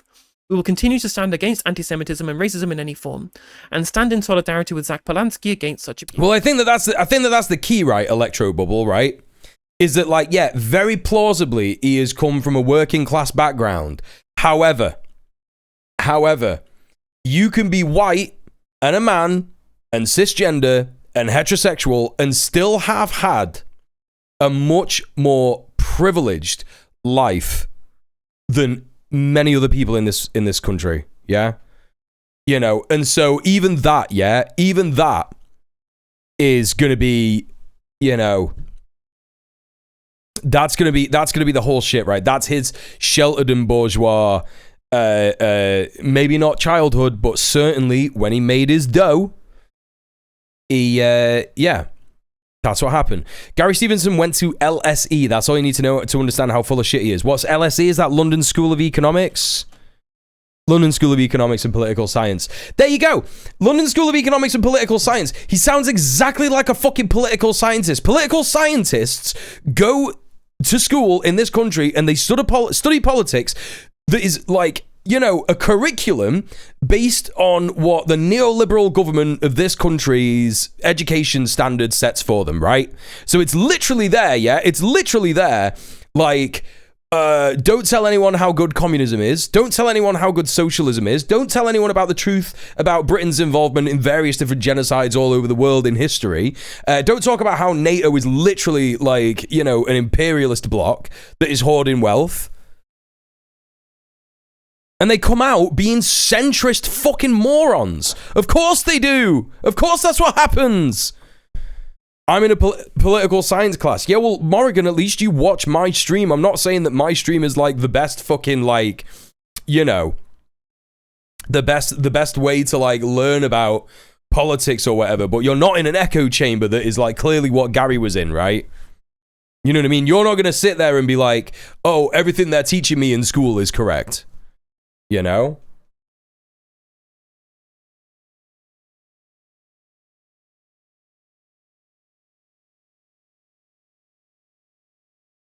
Yeah, you're not 12. You're not 12, don't worry. This class reductionist approach is anti-materialist and advocates lying for people. Correct, Baldwin, yeah. Without a shadow of a doubt. Imagine if your friends or family members were being racist, would you confront them on their racism? Or, why do people argue for not being honest? Yeah, that's the thing. It's like, it is so easy to just be like, no. Right? It's so easy to just be like, no. Morgan says, not vibing with the very neoliberal teacher. That's what I'm saying. You've clocked straight away that the teacher is just like completely neoliberal. Yeah? And that's what the curriculum is about. Even in engineering, they do pro-capitalist nonsense all the time. Yep, they do it in medicine. They do it everywhere. There is like shit in medicine teaching. Now, people who are nurses in the chat or whatever, you've been to university and studied medicine or whatever, you can correct me if I'm wrong, but it is like taught in medicine schools, right? In a lot of medicine schools, or just like in medicine courses, sorry, I should say, that black women like feel pain differently to other people, right? And it's like, what are you talking about? And that leads to black women dying. Like a completely over representative percentage of the population, like compared to the rest of the population. It's completely insane. Do you know what I mean? Like, that is the white supremacist nature of our education system. And it, you know, doesn't just happen in Britain, it happens in Europe, it happens in America, it happens everywhere, all over the fucking world because of colonialism. You know? Mental. Absolutely mental. It can backfire though. I went to school for business and that did a lot to radicalize me against capitalism. Yeah, good. That's good stuff. I'm studying accounting so I can figure out what's actually going on. There you go, yeah. Excellent statement, perfectly worded. Perfectly important to stress that this kind of bigotry that is espoused by Reform UK is shared between their thoughts on many minority groups, and it's not specific to Muslims and it's not specific to Jews. They are fundamentally an ethno-nationalist political grouping, at least in part, and if we don't oppose it now, it will become normalised. This kind of normalisation cannot be allowed to happen. That's a really interesting point, actually. Very, very interesting point, Edward Sexby. Has this been all over the BBC and Sky, I wonder? Have any of the mainstream media outlets reported on this very obvious anti-Semitic imagery that looks very much like a Nazi propaganda poster? I wonder if they have. Let's have a look. Shall we Google it, perchance? If we go to Google, and we Google Zach Polanski Reform Brighton, so it's obvious what this would be referring to. We have Stand Up to Racism talking about it. We have Brighton Hove Green Party statement. We have the Socialist Worker recycling anti-Semitic tropes. The National have been talking about it. Here's a completely unrelated... Again, chat.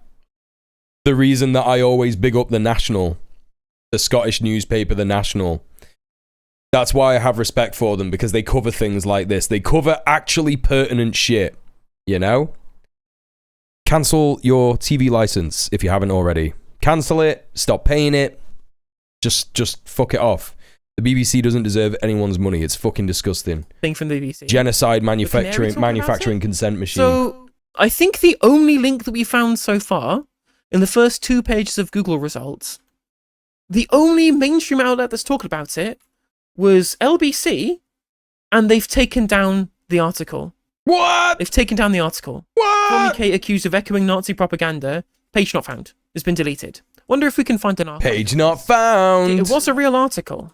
It was actually a real article that they had posted that they've taken down for some reason. Even the pro-Zionist outlet Campaign Against Anti-Semitism have accused it of echoing Nazi propaganda. What?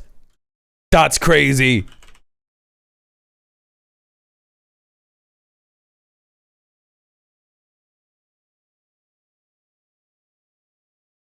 Where did they do this? Where did they do this? When did they do it?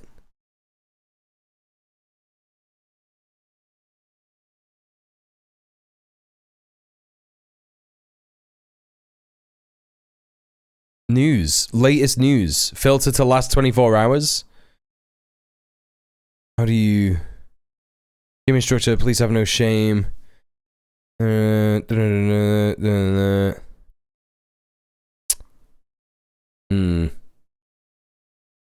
look like I can find it. Do you have to do it like that? Reform? A tweet maybe? Is it a tweet? Is she on about a tweet? Oh yeah, she's on about a tweet. Campaign taken down for some reason. Even LBC. So it's on the LBC article about it. LBC. Oh, hang on. LBC reform. Zach. Okay. What? They deleted it? Bro, you... Oh, mamma mia. Can I, like, get that link? Yep.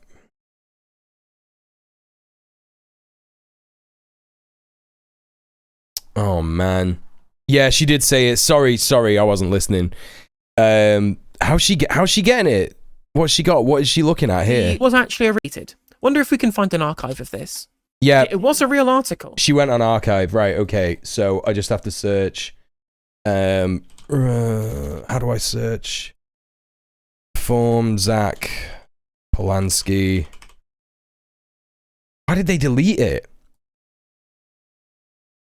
Dude, why did fucking LBC delete this shit? That's crazy, dude. Stand up to racism. Campaign Against Anti-Semitism accused Reform's Brighton and Hove wing of echoing Nazi propaganda. I don't know if that's like I don't know. Okay. Interesting. Very fucking interesting. It was actually a real article that they had posted that they've taken down for some reason. Even the pro-Zionist outlet Campaign Against Anti-Semitism have accused it of echoing Nazi propaganda. Randomly having the Skinner's arse flash on screen is giving me whiplash. No, look at the text. No, look at the text. It's not about Skinner's arse. Listen, I'm doing like 2 different levels. I'm like transcending what I do nowadays, right, is I find misogynistic memes and I get rid of the misogyny and I make it about good stuff so that the misogyny is no longer there. Right? This original meme was like girls on Instagram be like, look at my shoes. So I got rid of all that shit and instead I put people into chastity play and simultaneously looking to dishonor the name of recently dead war criminal Dick Cheney be like, damn, my dick's feeling a little Cheney. Right? That's how you know it's good. You know, it's obviously something, isn't it? Right, anyway, sorry. And told LBC, demonic Jew is a staple of Nazi propaganda. It's shocking to see it being deployed today by a party that aspires to government. Like, when you're seeing both the anti-Zionist left and the pro-Zionist lobby all agreeing that this is... He died right after Locktober. That's what I'm saying. That's what I'm saying, Steph. Imagery, that should ring alarm bells, you know? But that's the reality. It's extremely funny and has profound guy having a fever making a meme energy. Yeah, literally me. Literally me this morning. One of my friends posted, you know, on Instagram, you could do like a little status now on like the message screen. One of my friends posted, Alhamdulillah, another war criminal dead. And so I just messaged her and I was like, who? And she was like, Dick Cheney. And I was like, oh yeah, Alhamdulillah indeed. And then, I don't know, I just kept thinking about Dick Cheney over and over in my head. Because I used to think all the time, when I first learned of Dick Cheney's name, I was obviously like 12 or 13. And obviously when you're 12 and 13, you think of all kinds of like insane things. And the fact that his name is Dick, first of all, like Dick, like a guy's just called Dick, it's like, but I used to think about Cheney all the time and just used to be like, yeah, what if he like wraps his dick up in chains? And I didn't even know that that was a thing when I was 13, obviously. I just had no idea. But now that I'm 35, nearly 36, I'm obviously far more mature. Locktober into No Nut November was too daunting for him. Yeah, correct. What if he was doing Locktober and then when it was over, he could finally jerk it? His heart gave out. His dummy mommy was like, yeah, it's time. It's time now. And the excitement was just like, way too much. It's how I want to go. I'm not going to lie. It's how I want it to happen. The first time you hear Dick is short for Richard. We've all been there. Yeah, exactly. Exactly. Also, hi, Gobs. How you doing? Welcome in. Everybody go follow Goblin Hugger, by the way. For more penis jokes. That's not true. I don't know if they do that. Okay. I'm sure they have, but I don't know if it's like an often thing. Okay, so let's crack on with the end of this video. An obvious thing that's been posted by an official Reform UK account, which is such obviously drawing upon Nazi imagery depicting there you go, you do sometimes. One mainstream outlet has reported on it. Nowhere else in the mainstream media is it being discussed. Because fundamentally, as far as our press are concerned, anti-Semitism... Yeah, I just saw that. Thank you. Appreciate that, Real. When anti-Semitism is directed at the left wing, radio silence. They don't care to comment. And that's been the reality, right? That's been the reality of this. There is not a genuine discussion about the reality of anti-Semitism in this country. It has been weaponized for political gain, and our media will refuse to talk about it when someone like Zach Polanski is targeted by it. No discussion about the right wing talking about him and his name. Radio silence over an obvious piece of Nazi imagery or Nazi-inspired imagery being posted by Reform UK. Crazy stuff, but that's the topsy-turvy world of Britain in 2025.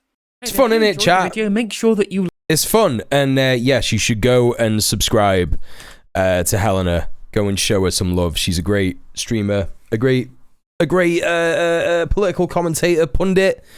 Go and show her some love.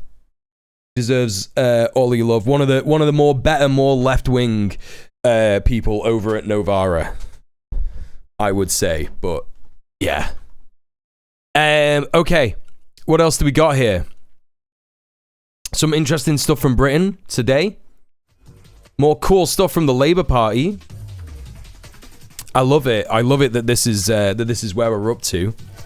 In the world, new, Rachel Reeves has given a panicked speech this morning where she explained why her budget will be shit for everyone in the UK except the City of London and banks. Who else thinks this Labour government are in the pocket of billionaires? So there's a Canary article here, but let's take a look at the Sky News breakdown of this. They've done a little best bits. And the first thing that I want to say about this image in particular, yeah? Real.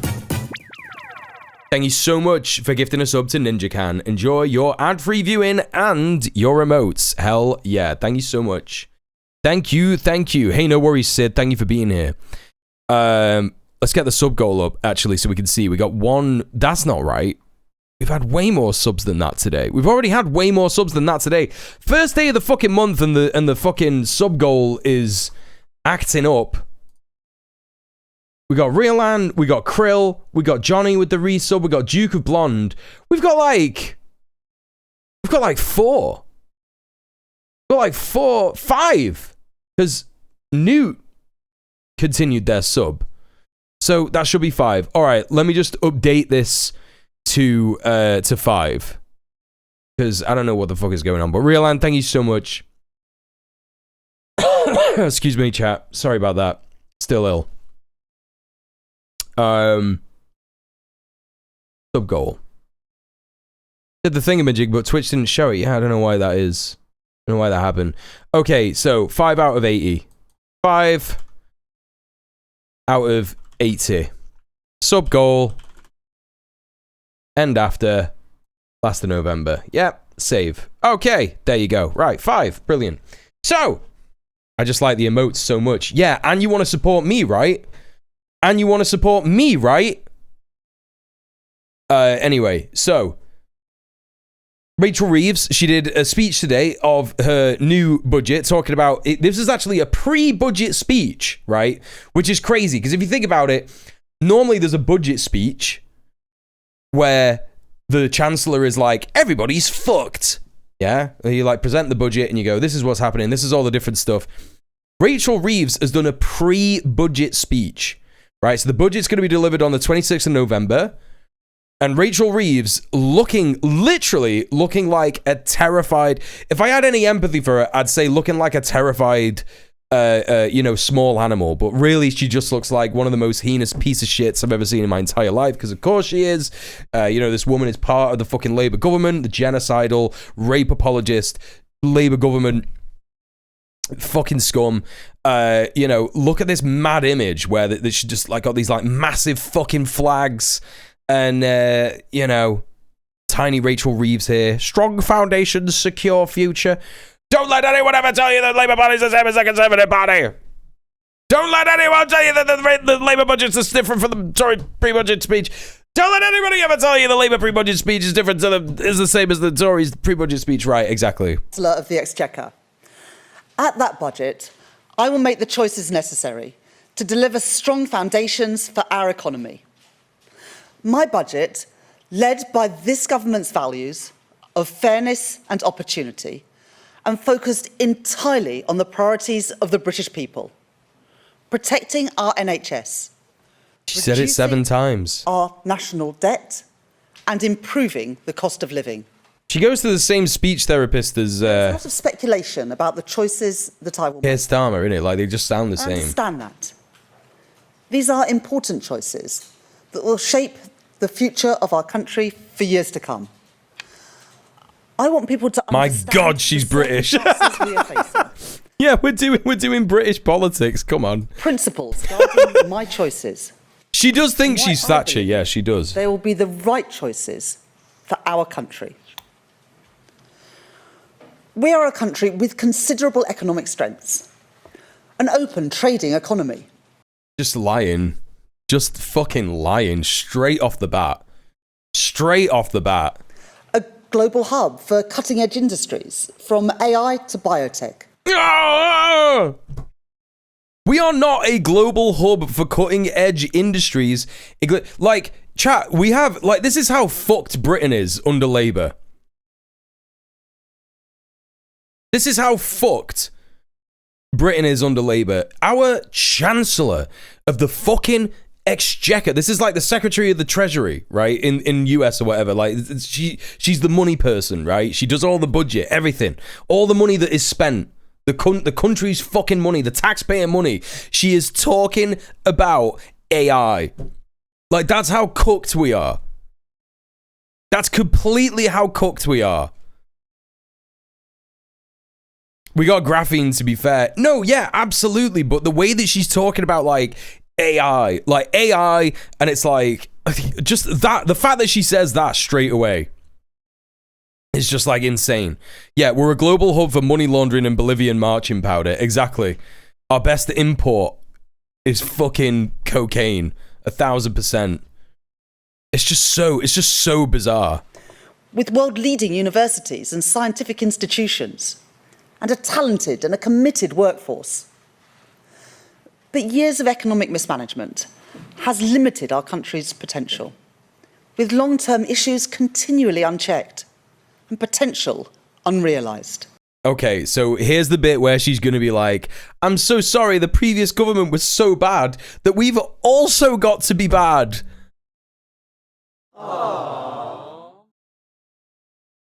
Yeah, also we stole loads of Venezuelan gold. Yeah, I heard about that recently as well, Baldwin. That's fucking crazy. Britain refuses to release Venezuelan gold. This is crazy. This happened 5 years ago.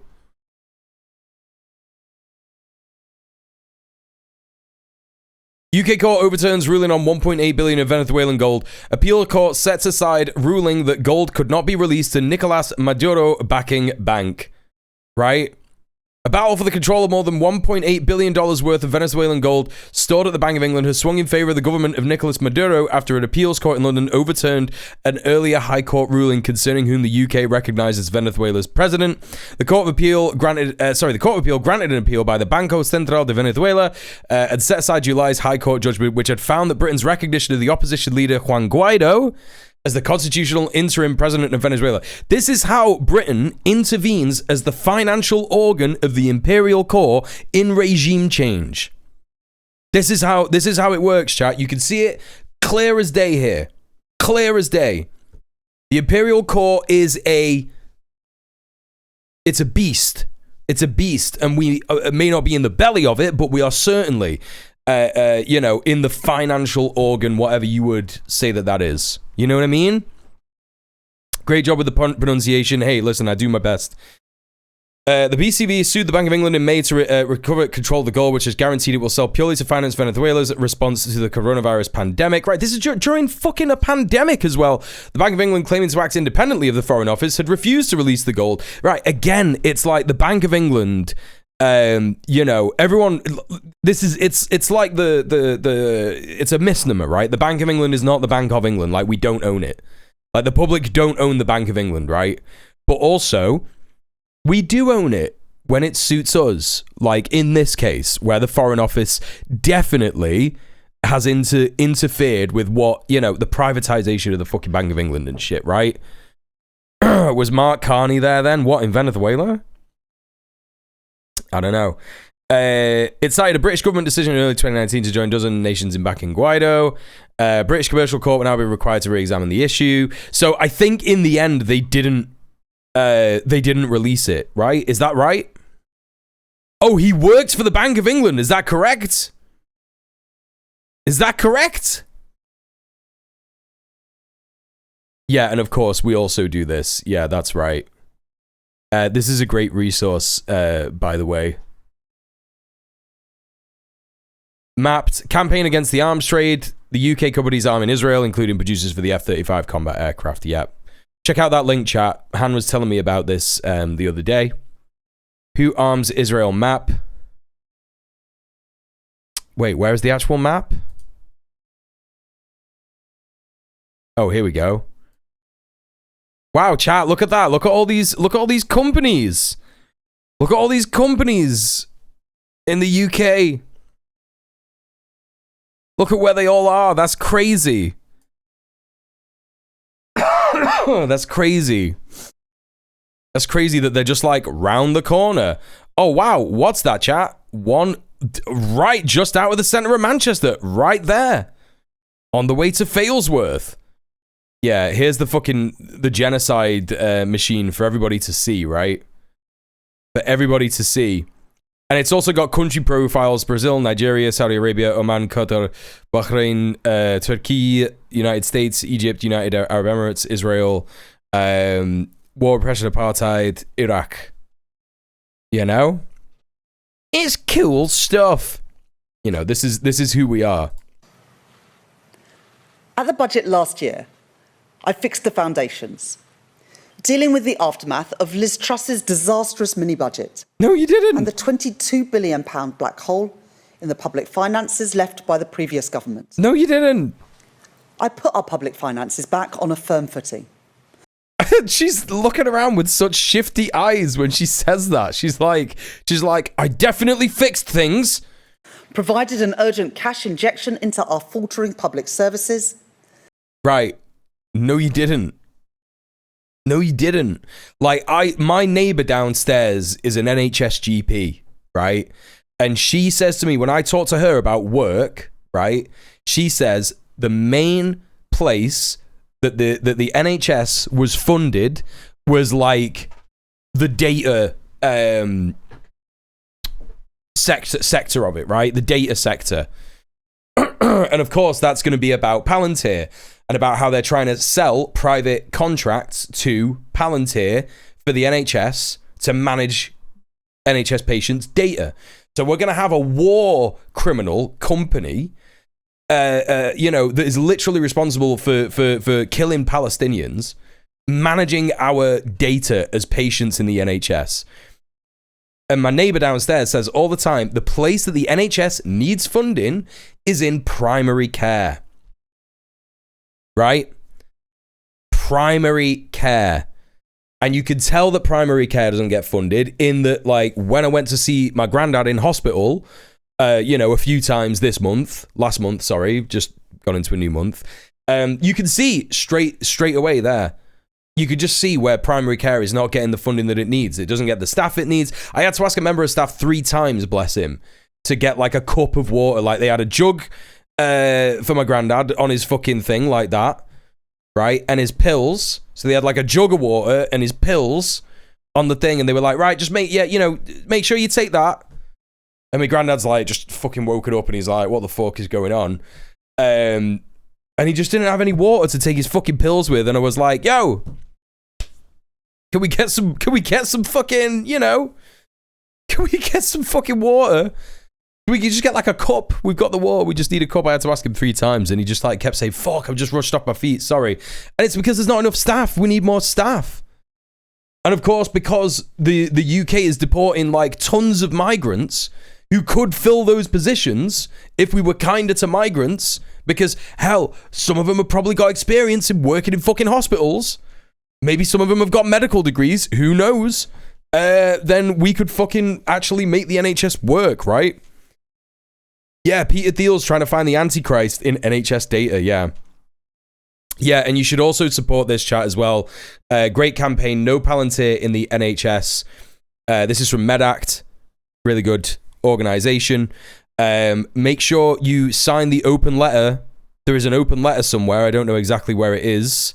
Take action here. Click on this. Find out if your NHS trust is involved. If you're in the UK chat, please check out that link that Barn Program just put in the chat. Right? Really important. Yeah, like Cuba does. Right. Oh, but that would be communism, you see. That would be communism. And began rebuilding our economy. But since that budget, the world has thrown even more challenges our way. The continual threat of tariffs has dragged on global confidence, deterring business investment and dampening growth. Inflation has been too slow to come down, as supply chains continue to be volatile, meaning the costs of everyday essentials remain too high. And the cost of government borrowing has increased around... It's such a kick in the face. It's really just like a kick in the face every fucking time. Hey, Carnos, how you doing? Good to see you. Because it's like, all of these things that you're talking about, you could solve with just like a couple of measures. If you just introduced rent controls, if you just introduced, a cap on inflation, right?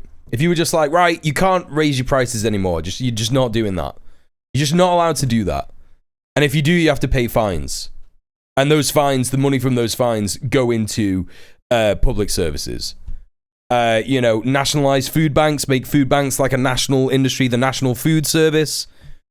There was a jam guy that was talking about that a couple of years ago, got fucking poo-pooed for it, didn't he? It's just like, there's just so many measures that you could just do, just like that, Yeah, well, exactly. Rein in supermarket operators. Yeah, cap on inflation is obviously, that's what I was meaning by that. Like, yeah, you just can't, you're not allowed to fucking raise your prices. Like, it just has to stop. Like a price cap, you know what I mean? Yes, nationalize some of the industries volatile in the supply chain. Exactly. But it's just like, oh, these things just happen. It's just crazy. You just have to let it happen. It's like, oh, there's volatile industries in the supply chain. Just something about it. Just do something about it. Around the world. A shift that Britain, with our high levels of debt left by the previous government, has been particularly exposed to. And in an uncertain world, hey, Eric, we also face pressure to increase our defence spending. And it is right that we do that. Fuck me.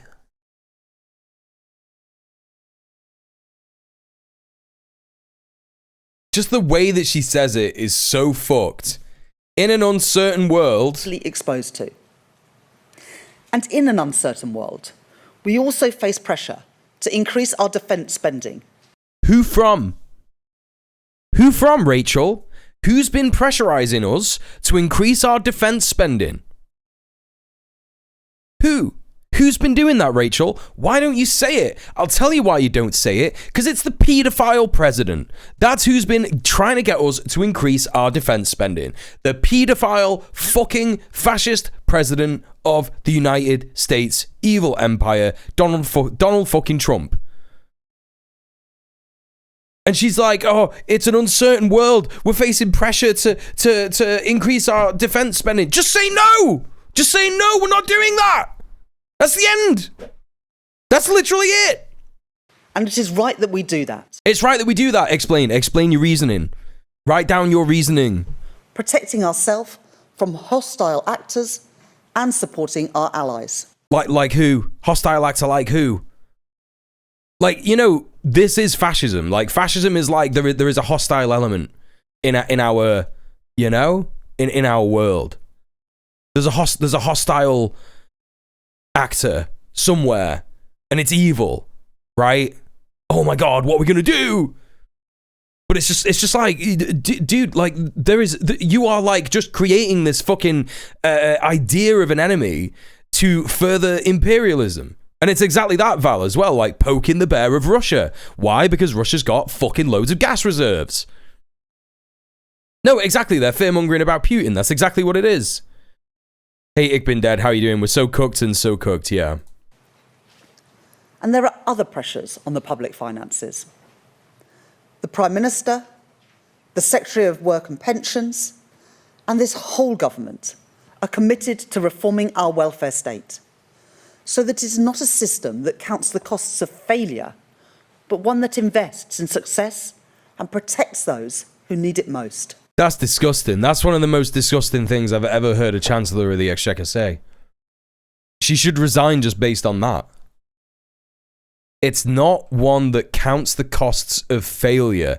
Like, she's not even thought about how that wording would affect working people who are on benefits. Like, I'm literally on benefits, right? I'm not making a fucking living with the money. You know, no offense, chat. I appreciate every and all of your fucking contributions to the stream, the subs, the donations, everything. It really does help me out a lot more than the fucking benefits that I'm on, right?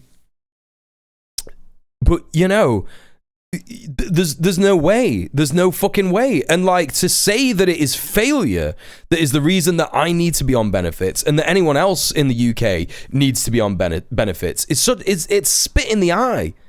It is spit in the fucking eye. Because none of us are on benefits because we want to be on fucking benefits. Most of us are on benefits because we can't fucking get a job. That's just literally it. I have applied for fucking, I don't know, what was I up to, chat? I was doing like 50 job apps a month, right? Or every 2 weeks. For like, the last 4 months or something. Until I got put on the self-employed track because I started earning money on Twitch again, right? 50 job apps every fucking 2 weeks. That's 100 a month. And I got no interviews. 0 interviews. There's something deeply wrong with the fucking system. Yes, hands up if you've been trying to get a job for almost a year and have had 1 interview, right?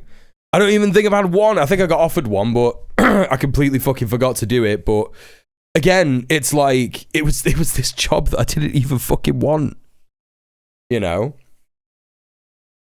It's just crazy. It's just absolutely fucking crazy. And austerity worsens mobility as well. Yeah. You know?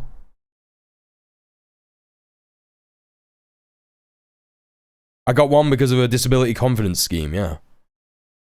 No one gets a proper job unless you know someone who could get you in the side door these days. Yeah, exactly. I know. You know what? It's been like that for a long time as well.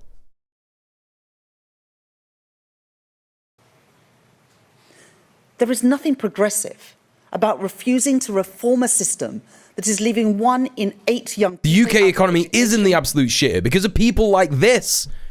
Like, could you imagine, right? Could you imagine a fucking world where this fucking scum and the government that she's fucking part of decide, you know what, we should actually do the things. We should actually do the fucking things that we ran on in our campaign. We should nationalise the transport industry in the UK.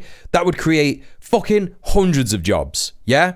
It'd start paying for itself within 2 years, and then before you know it, you've got more money to hire more people. Boom, you've got more jobs, right?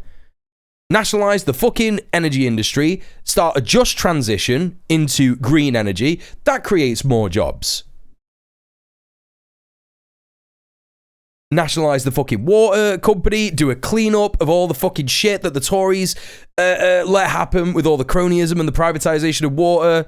That'll create more jobs. Insane. Resumes have to be AI compatible now. Right, exactly. It's so that AIs can scan it. You know? Oh no, it was soul-destroying, Banger. It was fucking soul-destroying. It was one of the worst times I've ever had as an unemployed person in my entire fucking life. And you know, that's why I'm so committed to fucking streaming. I'm here streaming even though I should really be resting. You know? Because like, you know, I'm so thankful that I was able to get away from doing that because of all you fucking wonderful, you know, generous people subscribing and giving me money. And yeah, no, can't thank you enough, chat. Honestly, like you've definitely saved me in a big way. Anyway, or employment. So we have begun the job of creating a system that... It is disgusting that she is essentially calling people who have to go on benefits failures, right? That's what it is. That's what I'm saying. I think this is a pretty pertinent comment. How are you going to build it, Rachel? With what supply chains are you going to get rare earth to build the weapons? Yep, correct. There's that as well, yeah. People who cannot work and empowers those who can. And there are longer-term challenges too. That feeling, shared by millions of people across the country, that the economy isn't working as it should. Alongside the budget this month, the Office of Budget Responsibility, the UK's public finance watchdog, will set out the conclusions of their review of the supply side of the UK economy. I will not preempt those conclusions, but it is already clear that the productivity performance that we inherited from the last government is weaker than previously thought. I cannot believe that she is blaming her complete fucking incompetency on the previous government. It's like, oh no, it's worse than we thought. We found a secret spreadsheet somewhere. This is like Trump saying we found an extra 10 billion.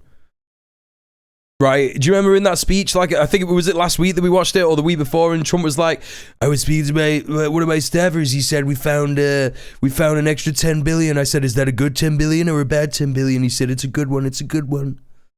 It's like, this is the classic shit, same shit.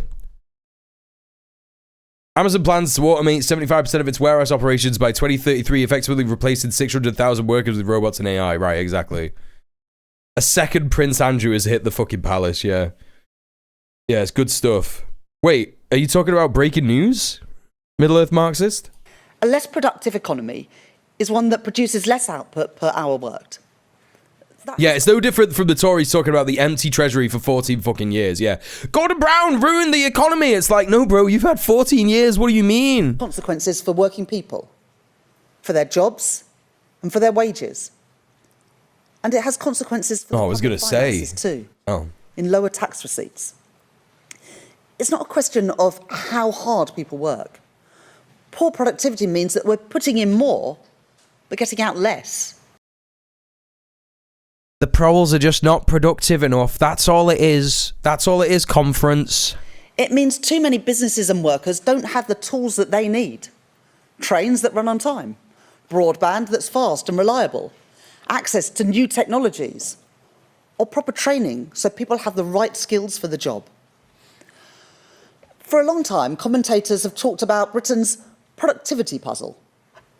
But it's not a puzzle. The causes of our economic underperformance are well understood.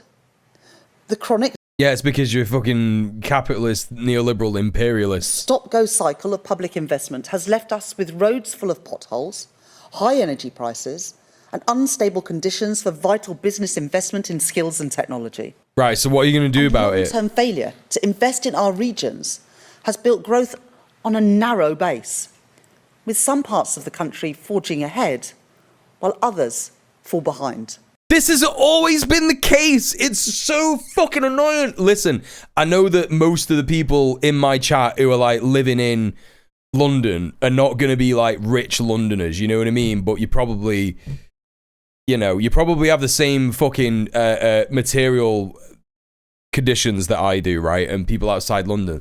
But it is so fucking offensive to people outside of London when the scum that govern us say shit like this. It's just like, some parts of the country forge ahead while others are falling behind. And again, it's like, you know, the city of London, right? She's on about the city of London, like that tiny little bit of London, like, yeah, where all the fucking billionaires and bankers and shit have all their companies and shit. You know what I mean?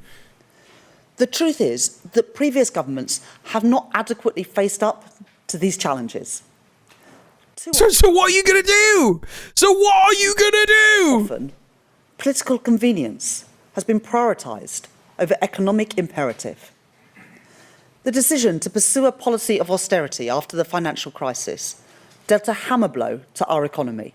Right, so why are you doing more austerity then? Riddle me this. Riddle me this, you fucking prick. Gutting our public services and severing the flows of investment that would have put our country on a path to recovery. Right, so are you going to invest in our public services? The years that followed were characterised by instability and indecision, with crucial capital investment continually sacrificed and hard decisions put off again. Oh my god, crucial capital investment continually sacrificed. That has never happened. What do you mean, bro? What do you mean? What are you talking about? That's the only thing that's happened. Again and again. And then a rushed and ill-conceived Brexit that brought further disruption, as businesses trying to trade were faced with extra costs and extra paperwork. All this meant... Oh, businesses. Oh, businesses. Yeah, to fight austerity, we've got to give billionaires more money. Like, what are you on about? When the pandemic arrived, our country was underprepared. It's frustrating as fuck. Consultants who are clearly so fucking lazy, they're just having Grok do their entire work, are the only ones getting paid. That's what I mean. That's what I mean. How long do they think that this can go on for? How long do they think that this can go on for? It's completely unsustainable shit. You know, like, if you look at the USA, what is happening now with SNAP benefits, what is happening now with the fucking complete gutting of public services, like, way more than the Tories ever did in this country. Just, like, an insane amount of, like, we're not spending anything on anything. Everything is going in the fucking hands of the few. You know, it's just wild. And it's like, oh, okay, so, you know, you're basically taking the lead from this guy, and you're doing that in Britain? Britain that is a 12th or a 15th of the size of the USA. Population-wise, it's like 10%, maybe. You know, what are you fucking talking about? Our public services weakened and our economy fragile. Yes, exactly. Brexit, that was the fault of these fucking losers, exactly. Could you imagine if we would have had a Corbyn Brexit, chat? A Corbyn Brexit would have been sick. Finished the pandemic with higher death rates and higher debt than our peers. This isn't about relitigating old choices. It's about being honest with the people about the consequences that those choices have had. It is my job to deal with the world. But what are you going to do? You can be honest about them as much as you like, but what are you going to do about it? As we find it. Not the world that I might wish it to be. Not to commentate or to speculate, but to act. How? In my Maze lecture last year, I set out our plan for solving our productivity problem through a programme of stability, investment and reform. Right, and how has that gone? Yeah, she's refusing to acknowledge the consequences of her own policies. Rachel Reeves, by the way, was in tears after delivering her last budget because she was that stressed. And she knew that it was fucked. She knew that it was completely fucked and that it was deeply unpopular, right? And when I became Chancellor, I began to put that plan into action. Stabilising our public finances. But you haven't! Making the tax and spending decisions to get debt down and to fund our public services sustainably. Yeah, but you haven't. Changing the fiscal Haven't funded them at all. to increase public investment by £120 billion over the course of this Parliament. And crowding in private investment too. For road and for rail, for housing and nuclear power. And reforming our economy. Ripping... And like, the housing that she's talking about is like giving contracts to fucking developers. Government fucking contracts to housing developers who are going to build buy-to-rent properties and like purpose-built student accommodation, all this kind of nonsense. Up the planning rules so we can build housing and infrastructure. Yeah, ripping up the planning rules, aka building more houses than we actually need in this country because we've already got enough houses, but we need to build more so that more landlords can buy more houses and rent them out to more people. That's what it's about. And when she says ripping up the planning rules, they're literally talking about destroying the fucking environment in this country. They're talking about, you know, allowing people to build houses, allowing developers to build houses on bits of land that have like protected species on them and shit. Right across the country. Bringing the brightest and the best to our shores with a new visa regime. And signing... Yeah, but like deportating millions. What do you mean? Yeah, bringing loads of people in, but we're deporting loads. But they are deporting loads. That's the fact. Trade deals with the EU, the US and India to help businesses export around the world. Yes, they underbid those contracts as well, correct. See the results of those plans. In falling interest rates and falling NHS waiting lists. In rising wages and rising investment. But I know that real progress takes time.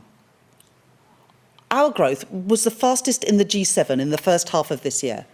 Oh my God, they love to say this. They love to say this. Hey, John the Brazen, maybe we could make space by knocking down large country homes and building council homes on the land. Yeah, but the daft thing is that we don't even need to do that. We literally don't even need to do that whatsoever.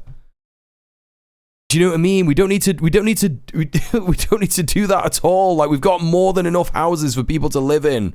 There needs to be a rent cap, a rent freeze, and there needs to be way more controls on how many properties a landlord can have. You know? And councils should be allowed to buy, force buy houses off landlords, and turn them into council houses. Like, that's just what it should be, right? Growth doesn't mean shit when wealth distribution is top heavy, correct? And also, yes, the fastest in the G7 in the first half of this year is not saying much at all. It's not saying much at all, right? I don't expect anyone to be satisfied. What if we want to knock down large country homes? I hear where you're coming from, yeah? I hear where you're coming from, but how about this? How about we seize country homes and turn them into communes?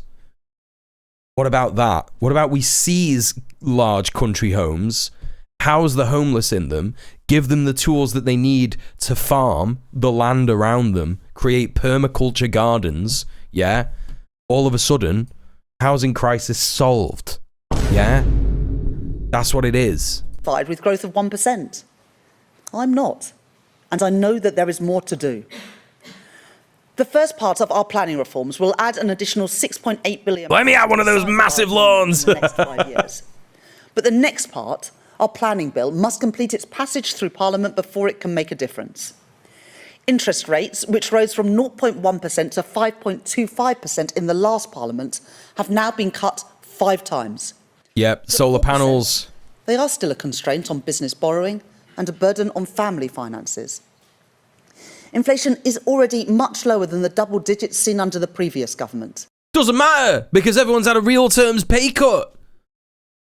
It doesn't matter if you're being like, hey, inflation's not so bad anymore. Guess what? We've not caught up to it, Rachel. People's wages haven't caught up to it. The striking bin workers in Birmingham, you've not sat down with them to negotiate a new contract, have you? Can we nationalise that lady's castle who keeps going on LBC saying she's going to have to leave? Yeah, hopefully when she leaves, right, we could just go in there. It's like, oh, cheers, mate. Cheers. Now we've got a castle. How many bedrooms? 300? Brilliant. Fucking brilliant. And the choices I make in this budget this month will be focused on getting inflation falling and creating the conditions for interest rate cuts to support economic growth and improve the cost of living. I understand the urge for easy answers. Politicians of recent years have become... Oh my God. Okay, so this is an attack on Zach Polanski. This is an attack on the Greens and Zach Polanski, 1000%. Without a shadow of a doubt. I understand the urge for easy answers. Rachel, we want so-called easy answers because A, we know they'd work, B, they are the right thing to do, and C, we don't like the so-called hard answers you're giving us, which is that, no, actually, sorry, we're just doing more austerity. Do you know what I mean? We reject the student politics of the Green Party conference. I'm addicted to shelling out for short-term sticking plaster solutions. Yeah, funny how politicians have nothing to do with rising inflation, but as soon as it starts falling, they're claiming it. They're like, yeah, we did that. Rather than making long-term economic plans. But that's not what you're doing. You're not making long-term economic plans. You're investing money into AI, which is a bubble. Every fucking economist in the world is yelling right now. Even Deutsche Bank, who were responsible for the last fucking financial crash. Or I don't know if they were responsible for it. They suffered massively in the last financial crash. Are saying AI is a bubble and we need to stop investing in it. It's ridiculous. It's very silly. And the fucking Labour Party is just like, yeah, it's sick though. Yeah, it's mint though. Don't worry about it. It's dead good. What are you on about? They were irresponsible then. And those who continue to push for easy answers are irresponsible now. The UK's national... You're doing an irresponsible now. This is such an insult to everybody. Debt now stands at £2.6 trillion. Right, guess what? Who cares? Yeah? Who cares? It is absolutely insane that we're having this fucking conversation all the time now about like, oh my God, the UK's national debt is 2.6 trillion pounds. Hey, guess what? Spending another fucking 400 billion probably wouldn't touch that, right? Because 2.6 trillion pounds is like an unimaginable amount of money. There's no way we're going to pay that back, dude. There's just no way we're going to pay that back. So it sounds to me like money's a bit of a joke, right? And what we should do is we should play around a bit more with it, shouldn't we? Yeah, it's all made up. We could correct our currencies tomorrow if we wanted to. Yeah, it's completely absurd. Completely absurd. Equivalent to 94% of GDP. Before the mini-budget, our borrowing costs were in the middle of the pack compared to other advanced economies. But now, we have the highest borrowing costs of any G7 country. Today, 1 in every £10 of taxpayers' money is spent on debt interest. Not paying that debt down, but just paying the interest to our creditors. Right, so just chill the fuck out and spend the other 9 bob on investing in public fucking services. Like, it's not that hard, dude. Anyway, listen, I'm done talking about this. It's fucking stressing me out. Why did I watch that? Because it is very important to keep an eye on what the neoliberal fascist piece of shit bastards are doing. with our money, right? It's incredibly important. Now my dono goal has gone missing. Oh no, there it is. It's just come back. There we go. Yeah, guess what? We still can't get over the 100,000 lives back that were democided, which were worth more than those trillions. Correct. Correct. 100,000 fucking people died because of austerity. And how many more are dying now? But people aren't counting it because they're like, oh, well, it's Labour, not the Tories, so we don't have to worry about those people who are dying. Yeah. Yeah, fuck them, don't pay them, what are they gonna do? I just solved the debt crisis. Right, exactly. Anyway, chat, where are we up to? I've been streaming for 2.5 hours, and I've not even asked you for any money yet. Yet some of you have been based enough to give me money. That's crazy, but it's this thing called paying someone for their time, yeah? Now, you could be here for free. Don't ever worry about that. You could be here for free. You know, I'll always try and make this content as free and accessible as I possibly can for everybody, because I know that not everyone, literally just as I've been saying, not everyone has the benefit of having disposable income, right? So, if you do have disposable income, please consider supporting me. Please consider supporting me by subbing off Twitch, by using the tip command in the chat. It's right there. I've just put it in there 3 times so that you know. And also, you can subscribe. You can do that using the buttons there on Twitch. If you do sub off Twitch, though, it means that 100% of the money that you spend on me comes directly to me, rather than the 50% getting taken by Twitch if you sub or use bits. I can't remember how much they take from bits, but it's a fair chunk. So please consider donating, and please consider subscribing. You also get a bunch of emotes, and you get ad-free viewing, and you can also consider my Patreon as well. There's a bunch of extra content on my Patreon that you can get access to. I used to do movie reviews, but I think I'm going to stop doing that because it's not actually like that popular on my Patreon, so I think I'm like retiring those for the time being, and I think I'm just going to start like a YouTube movie channel. Woke movie review, maybe, I don't know. Call it something like that. I'm sure that'll be interesting. Yeah, I am gonna think of a new bit of bonus content to do. The bonus content that I put on there normally is like a bit of writing, and also you get some updates on my next upcoming main channel video that I'm gonna make. So please consider that. We're going to move on to the next bit of the stream, the next subjects. We've done the warm-up. Can you believe it, chat? 2.5 hours in, and that was the warm-up of the stream. And I'm ill! And I'm ill! I shouldn't even be streaming today. I should be in bed, all tucked up, snug as a bug. But I was like, you know what, chat? I love you, and I don't want to become irrelevant, because that's what happens when you don't stream on Twitch regularly. Anyway, please consider supporting me. Now, let's move over to the other side of the Atlantic. We're going to have a look at this. 60 Minutes is a show that is owned by CBS. CBS has recently been sold to Barry Weiss, depraved Zionist genocide apologist. So, what is going on here? How can we see this? Well, we can see this for what it is, can't we? We can see this as an opportunity for Donald Trump to say the things that he wants to say to the American people, and 60 Minutes to uncritically glaze him for what they're doing and the evil things that he has done. So let's check this out. This is Donald Trump on 60 Minutes. We got the 28-minute version of this. Apparently, this is heavily edited.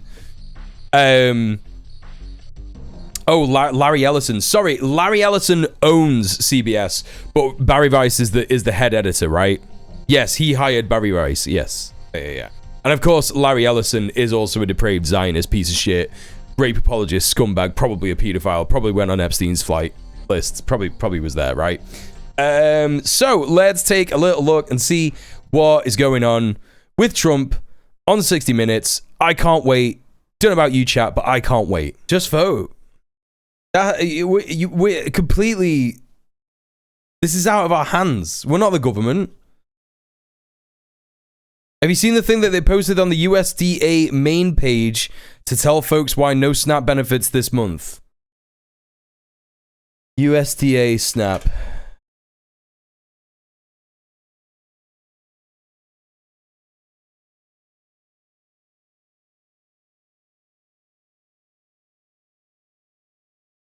Is it just on the main page, like on the home page? Wait, what?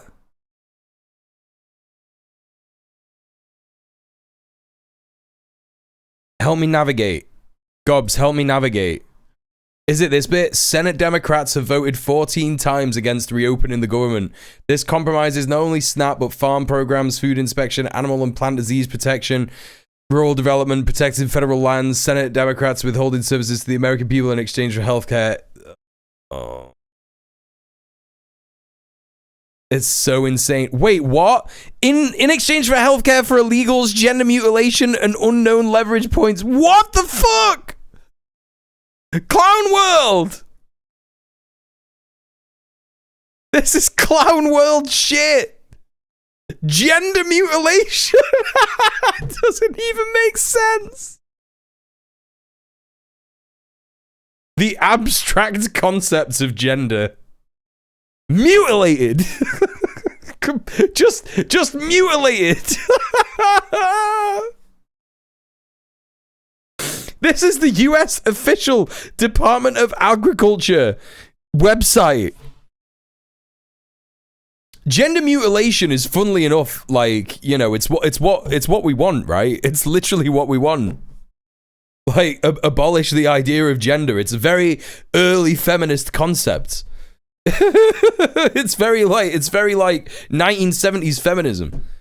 You know, abolish gender, mutilate it, destroy it. Correct. Yes, this is good. This is good progressive stuff from the Democrats. That is definitely not happening. Right? Hey Susie, how you doing? Welcome in. Yeah, you know, we're just voting. We keep voting. The Democrats keep voting against it. We're just a small bean government, you know? We just can't do anything about it. Unanimously to end it. Of course, you'd love to do the nuclear option. Of course, you'd love that. And of course, he has to completely clarify here, right? This is totally different nuclear. We're not talking about nuclear war, just in case any idiots like me are listening. It's called ending the filibuster. But to do that... By the way, that's a crazy option for him to say. You know? That's a crazy thing for him to say. Hey, Portland 1000, what's good? Like, for him to say Republicans should end the filibuster is just like absolutely mad. Absolutely fucking mad. Because the filibuster is the thing that Republicans have used for like ages and ages and ages to stop democracy. I mean, Democrats do it as well. Democrats have done it. It's just absolutely fucking mad. But it'll never happen, right? This will never fucking happen. Because I mean, okay, let's imagine a world where the filibuster is, it's made like, what would it be like? What do they mean when they say this, chat? They mean like ending the filibuster. They mean make it so there's a time limit on what people can say on the Senate floor and in the House of Representatives. I can't even remember where the filibuster happens. It's in the Senate, right? Because Cory Booker was doing a filibuster or something like that, and he's a senator, right? Maybe I'm fucking... I can never fucking keep up with it. But they're saying that, like, the you know, if there's going to be a time limit on it, yeah, fair enough, right? So that happens. Yeah, it happens in the Senate, right? So that happens. They put a time limit on the amount of time that you can talk about an issue, that you can get your point across. That's all well and good. But by the time that has happened, if that's something that ever gets spoken about, it's going to get kicked down the road. And then before you know it, you're in an autocratic state where in 2028, Trump is just going to stay president. Because that's, you know, he tried to do a fucking... he tried to do a coup on January 6th, 2021, in order to, you know, in order to stay in power. And he's just going to do the same thing again, right? You know? God... Oh my god, where is that fucking...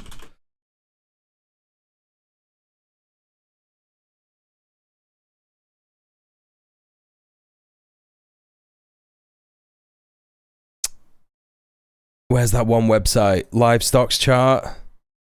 The one with all the squares? What's it called again, chat? Is it FTSE 100? Market overview?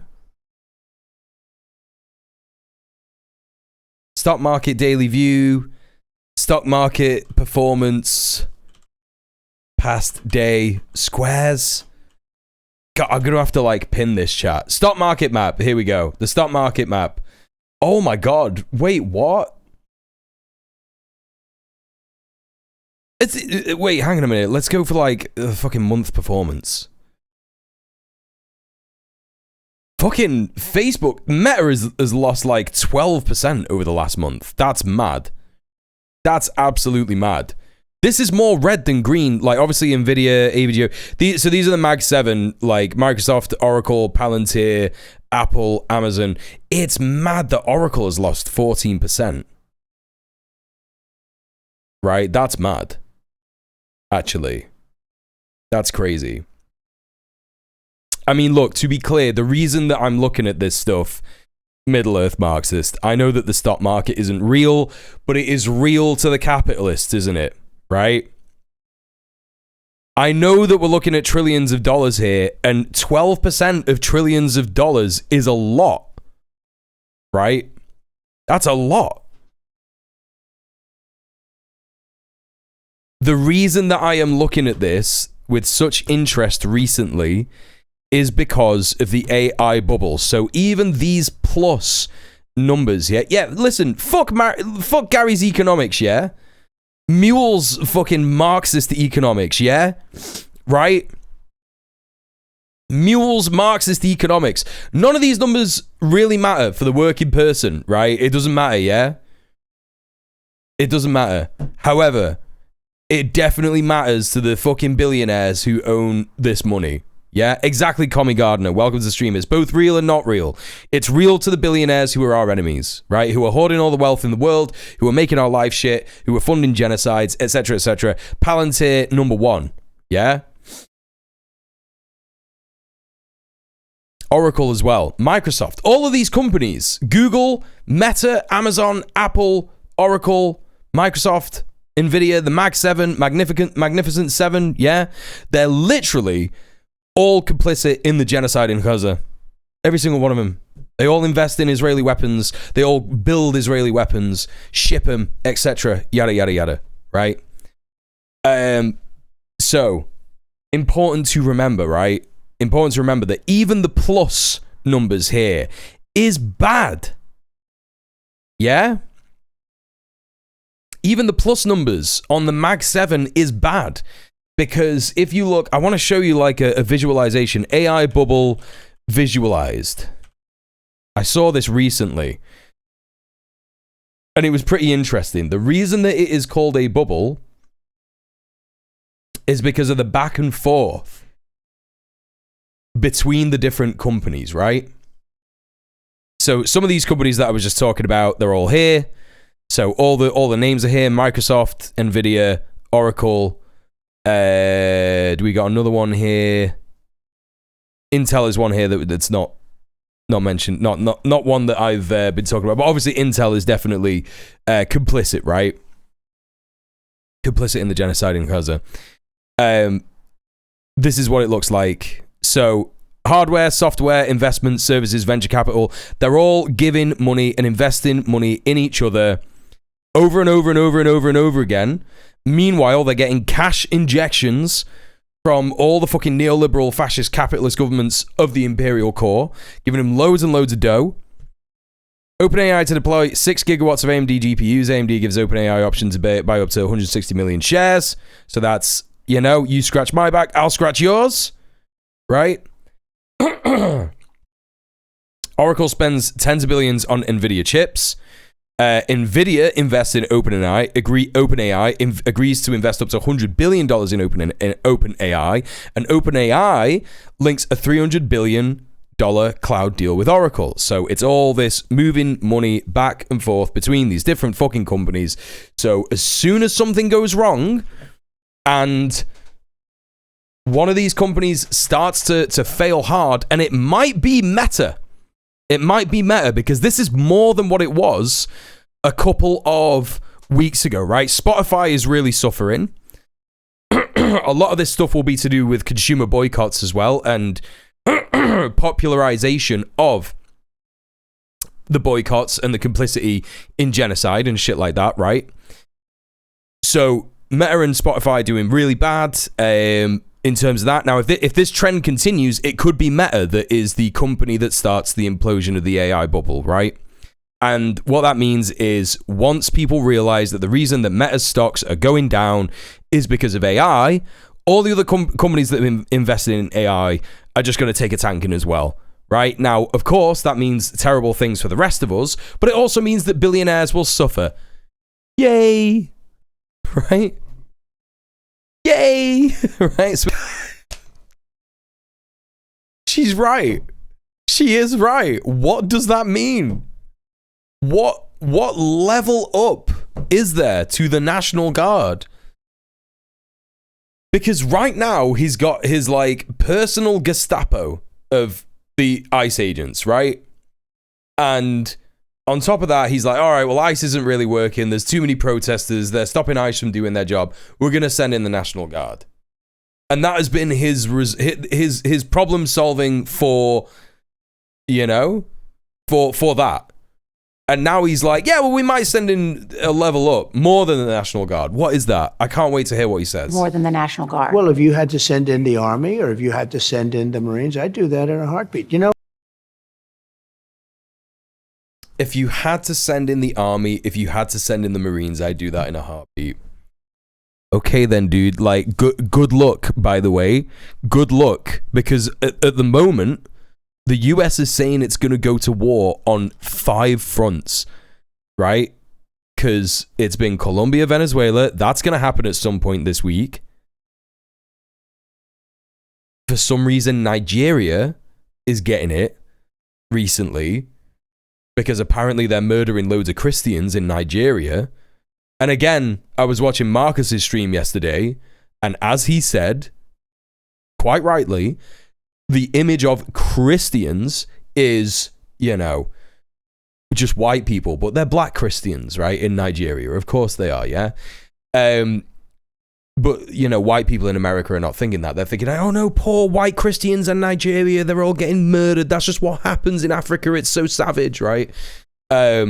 But of course, the actual amount of people, the religion that is getting the most murdered in Nigeria is Muslims, and that's because of you know, all kinds of fucking terrorist groups, like, you know, that are essentially like murdering people, and it's all because of the fucking US and UK colonialism in Africa. Well, he announced it, Newt. Trump said it's either going to be in a couple of hours or in a couple of weeks. And he said that on Thursday after he got his fucking shit pushed in with the negotiations with China, right? So, you know, Colombia and Venezuela, and then also Nigeria. Also, he's threatening Russia via NATO. He's also like planning to do the fucking International Security Task Force with Gaza. What else? Who else has he fucking threatened? Obviously, there's China. He's talking about doing more and more atomic weapons testing because of China. Russia and China are fucking, you know, they're testing their weapons all the time. So, like, you know, and now he's like, yeah, I'm going to attack my own citizens with the Marines and the Army. Yeah, good luck, bro. I'm not being funny. I'm not saying genuinely good luck. I'm being fucking flippant here. I'm being sardonic. Good fucking luck, you idiot. Like, famously, the most, Nigeria. Why are you saying that, Real? Did I not say Nigeria? Nigeria, right? Yeah, Nigeria. I said that right. Famously, the most successful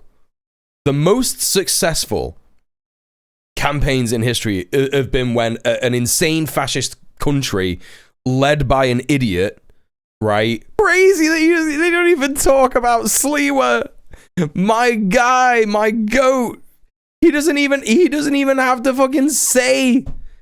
He can't even say anything about Sliwa.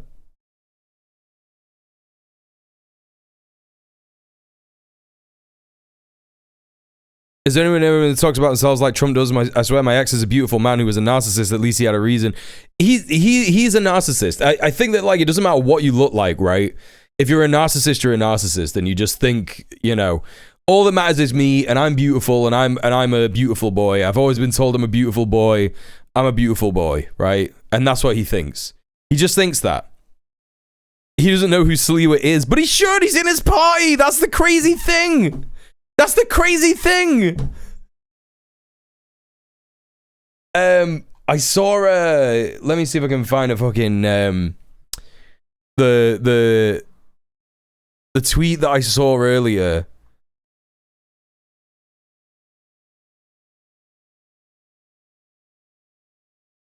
Colormind on Twitter.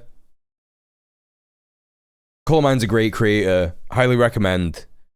But they posted this saying, I don't care, he's a good dude. He's a good dude. And this is Sliwa talking about, like, oh, you're a Republican. What do you think about, like, a communist gonna run New York, right? If Mamdani is elected and he doesn't perform the job the way that Andrew Cuomo, the way that President Trump, the way that others are warning, if he does run the city as a communist, are you going to have any regrets? Why should I have regrets? I trust people. People are going to make the choice. I'll live with the choice. I'd like them to choose me, but if, perchance, I lose on November 4th, I will improve, not move. I will lead the opposition. I will organize against any of the initiatives that are not in the best interests of people. I will not flee like Andrew Cuomo told his billionaire friends in the Hamptons. Oh, if Zorhan wins, I flee. No, I stay, I fight, not in a physical sense, but in what politics is all about, an organizational sense. I'm a community organizer. I've organized guardian angels all over the world. I understand that you don't surrender, you don't retreat. This is democracy in action. This is people power. Why are we so afraid of letting people make the decisions? Why do we want to leave it in the hands of billionaires, influencers, and insiders? I trust people. I don't trust politicians, billionaires, insiders, or influencers. If they should choose someone else, I will reorganize. I will be prepared to stay and fight. I was born in this city. I was almost killed in this city. I'll die in this city. I'll be buried in this city. I'm the true New Yorker in this race. All right, fair enough, sir. New York City mayoral candidate. He's my goat. He's my goat. Thanks for the follow. What? Wait. In all seriousness, what is the hat about? It's to hide his tan line. It's to hide his tan line. No, the beret thing is because he runs an embarrassing organization. When he says that he's a community organizer, what he really means is that he organizes a group of vigilantes to go around New York and harass black people, right? That's all he's ever done. That's what he's talking about when he talks about community organizing. It's so embarrassing. He like fucking like lies to homeless people, uses them for photo ops and shit like that. Like, it's absolutely fucking crazy. He's such a psycho, but he really is the Vegeta. Like, if we're talking in Dragon Ball Z terms, yeah, and we're talking about Dragon Ball Z terms, Zohan is Goku or Gohan or someone like that. One of the good fellas, right? And Cuomo is like Frieza. Sliwa is like Vegeta. Like, he is a bad guy, but he turned up to fight Frieza with Goku. He turned up to the debate and just attacked fucking Andrew Cuomo, and all he does is talk about Andrew Cuomo. He's not even really like, really gone that hard against fucking Zoran Mamdani. Like, he's racist to him, absolutely. I'm not making apologies for this guy, by the way. When I'm saying he's my goat, it's obviously a joke. He's not my goat.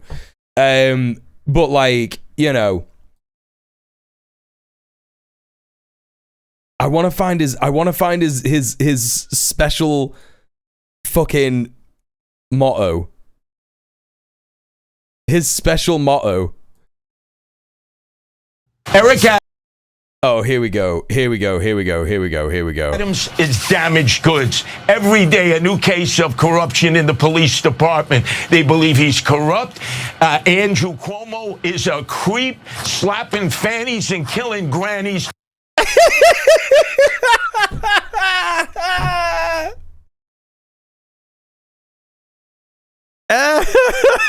So good. This is Zoran should have stole this for his campaign. He should have stole. It's such a good line.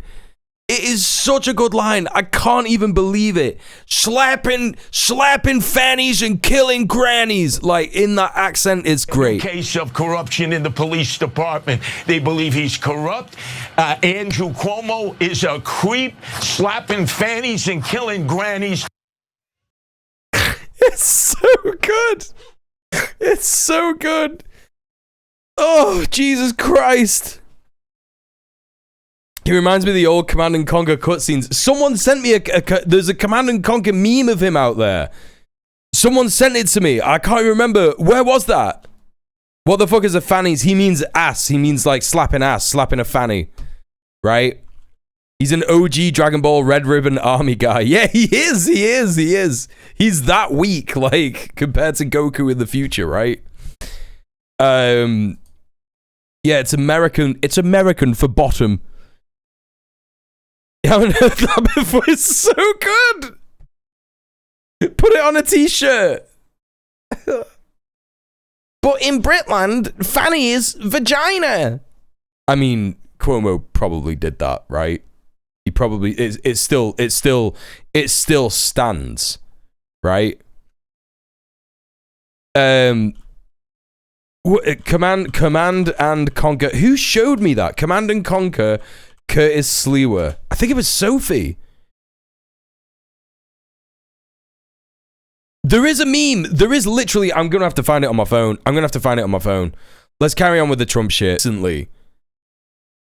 When did he say that, chat? We like watched this last week or something. Didn't we?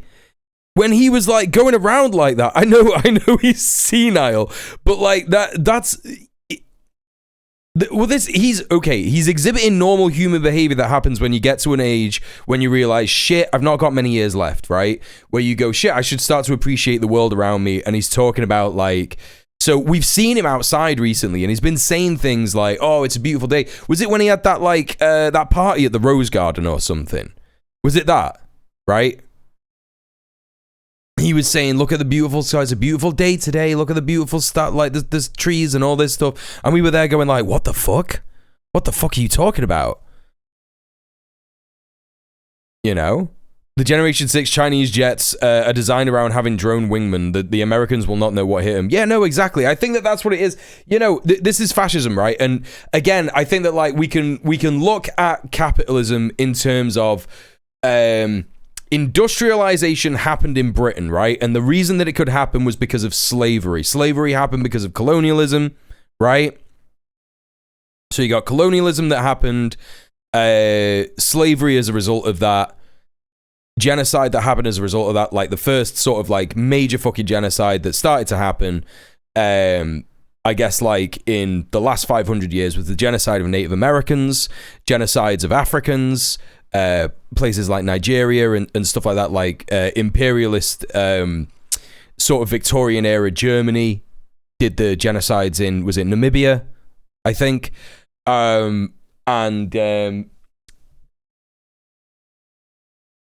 industrialization happened because slavery was happening in America. So it's like America was just this like crux of like white supremacist genocide, colonialism, pseudoscience, imperialism. It's where Nazi Germany got all of its ideas from. It's where Israel got its ideas from. It's where fucking, you know, so many different genocides got their ideas from. Yeah.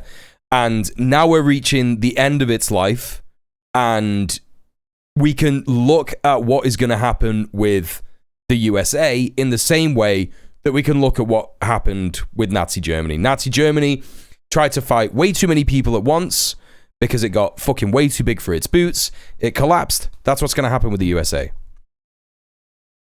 Namibia was Germany's first, right?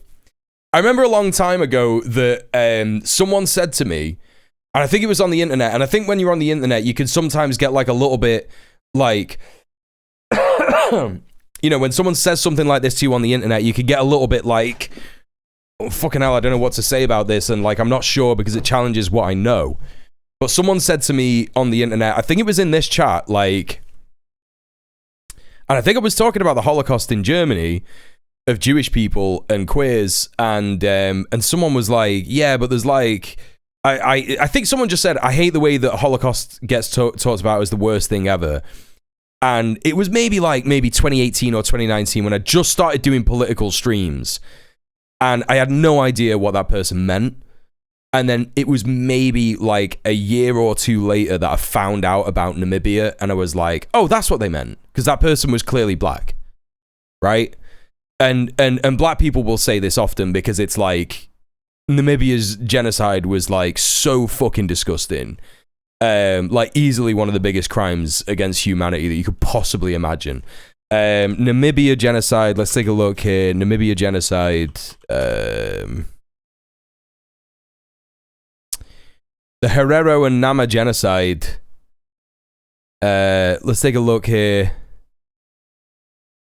So it's always said that it's like, oh yeah, it was like 34,000 or 100,000 people.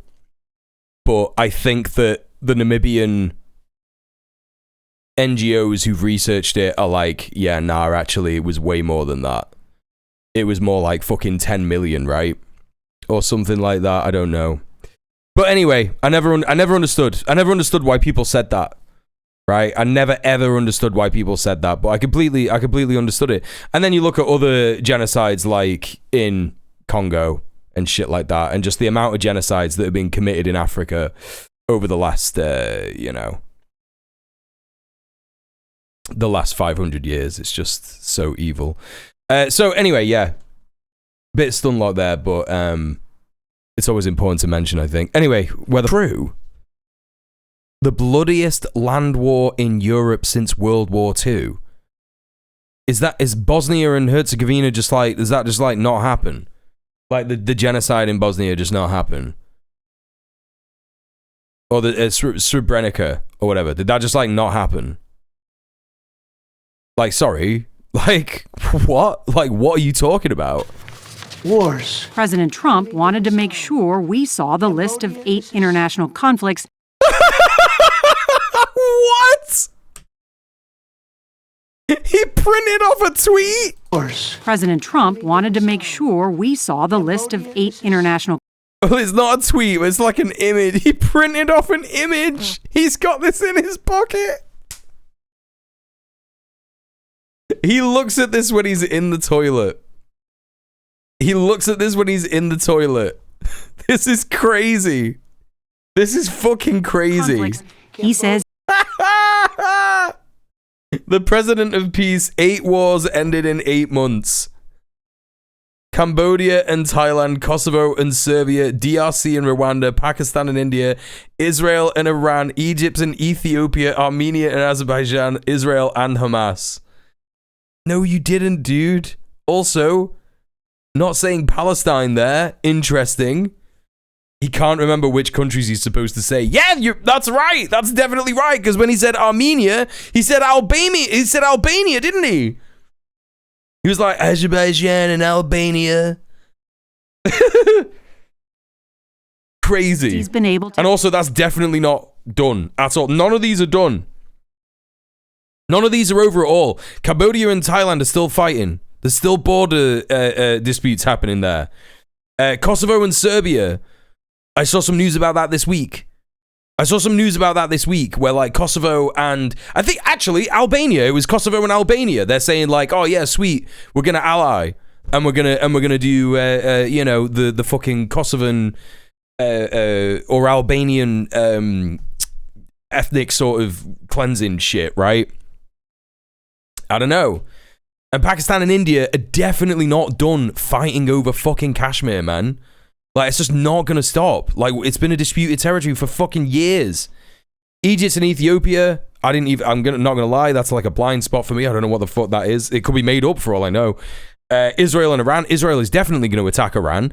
And Azerbaijan, I saw that they had bought air defense stuff from China recently.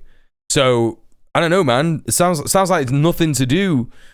Sounds like you've not done anything. And since returning to office. And also, 8 wars in 8 months. The ceasefire with so-called ceasefire in Gaza happened in October.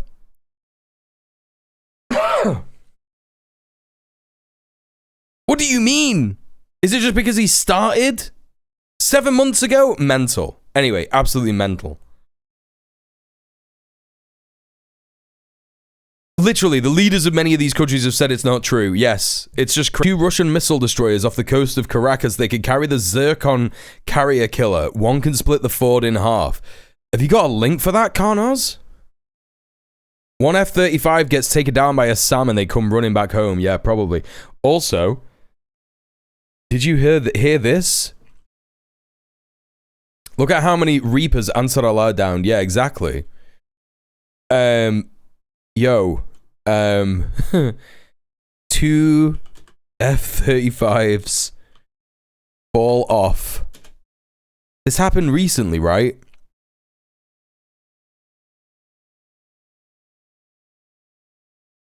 Or was it just 2 jets? 2 jets fall off aircraft carrier. Oh, did it not happen recently? Oh no, it did. Yeah, it happened again. 2 US Navy aircraft crash off same carrier within 30 minutes of each other in the South China Sea. So it was in the South China Sea. I actually thought it was in the Caribbean. But yeah.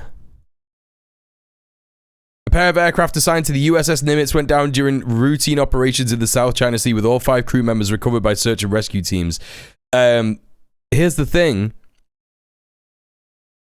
I'm personally choosing to believe that this is nothing to do with China and everything to do with that same captain, right? That same captain. No. Because in May, Ansar Allah's attacks on the Nimitz, I think it was the Nimitz or the Harry S. Truman, in the Red Sea, caused it to turn too quick, right? And 2 jets fell off when that was happening. So what I'm choosing to believe is that they did not sack that captain. They kept him on, and he is now doing the same shit in the South China Sea. And he shat himself because he saw some Chinese fighter jets flying towards him doing like a drill. And he went, fuck! And just went like that at the helm, just pushed the helmsman out of the way and was like, not again! And like turned it super fast, and the fucking whole thing went... Brrr. Best military in the world. Just the most efficient, best military in the entire... So now we know for 20 years this was the plan. To have some kind of a, you know, an attack on Iran. Right? Maybe even particularly the attack on the Isfahan nuclear development site. So... cool, just like spilling the beans. He spills the beans when he doesn't realize he's not supposed to spill the beans, but he tries to keep secrets in other places, right? Madness. I'm more inclined to believe Iran. Iran, the supreme leader of Iran, Ayatollah Khamenei, believes,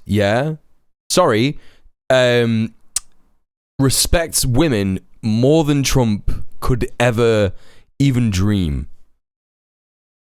I'll always bring up this shit.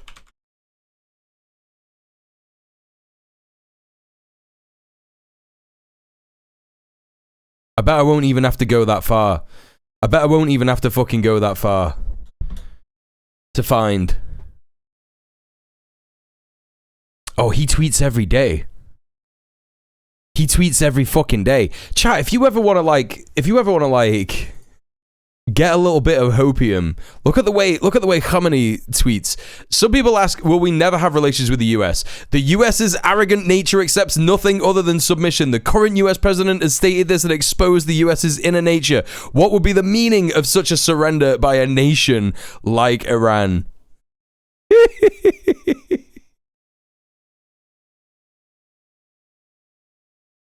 Yeah, it's so good. He's the best to ever do it. He's the best to ever do it.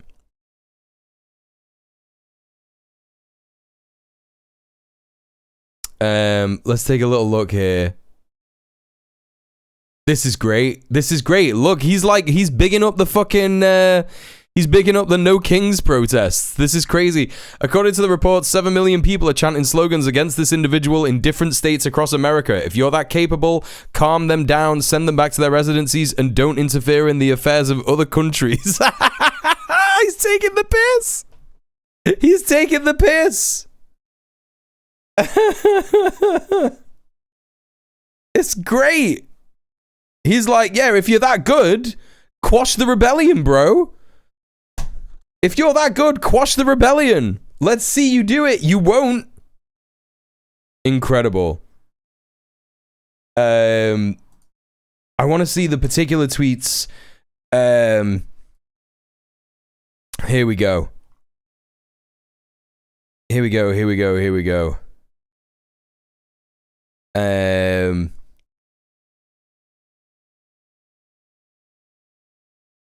Yeah, this is the shit. This is what you want to... This is what you want to see. This is the real shit. Oh, why can't I get the full article? Hang on, let me get the archive version.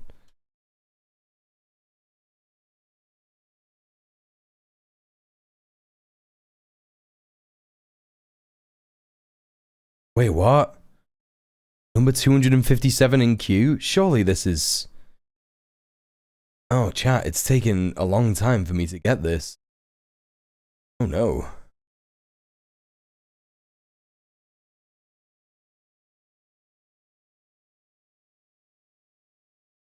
Okay. Okay, never mind. Let's move. What was the point? What was the point? The point, chat, was to glaze him. The point, chat, was to simply glaze him and expose the bipartisan policy of foreign policy that the Democrats and the Republicans share in the USA. What else can I say? What else can I say? Now, I was this stream gonna take a look at this load of shit, but I guess what I'll do is I'll leave you with this clip, right? The Democratic Party wants to destroy democracy. Interestingly, here is Elon now explaining how the Democrats want the little bit of Dave Rubin commentary over the top of it. Hell yeah. To, I guess, what you would call their illegal vote scheme. Illegal vote. The standoff is because if the hundreds of billions of dollars to create a financial incentive to have this giant magnet to attract illegals from every part of Earth to these states, if that is turned off, the illegals will leave because they're no longer being paid to come to the United States and stay here. Wow. And then oh, the Brain Boys. The Brain Boys are in town, chat. The Brain Boys are in town.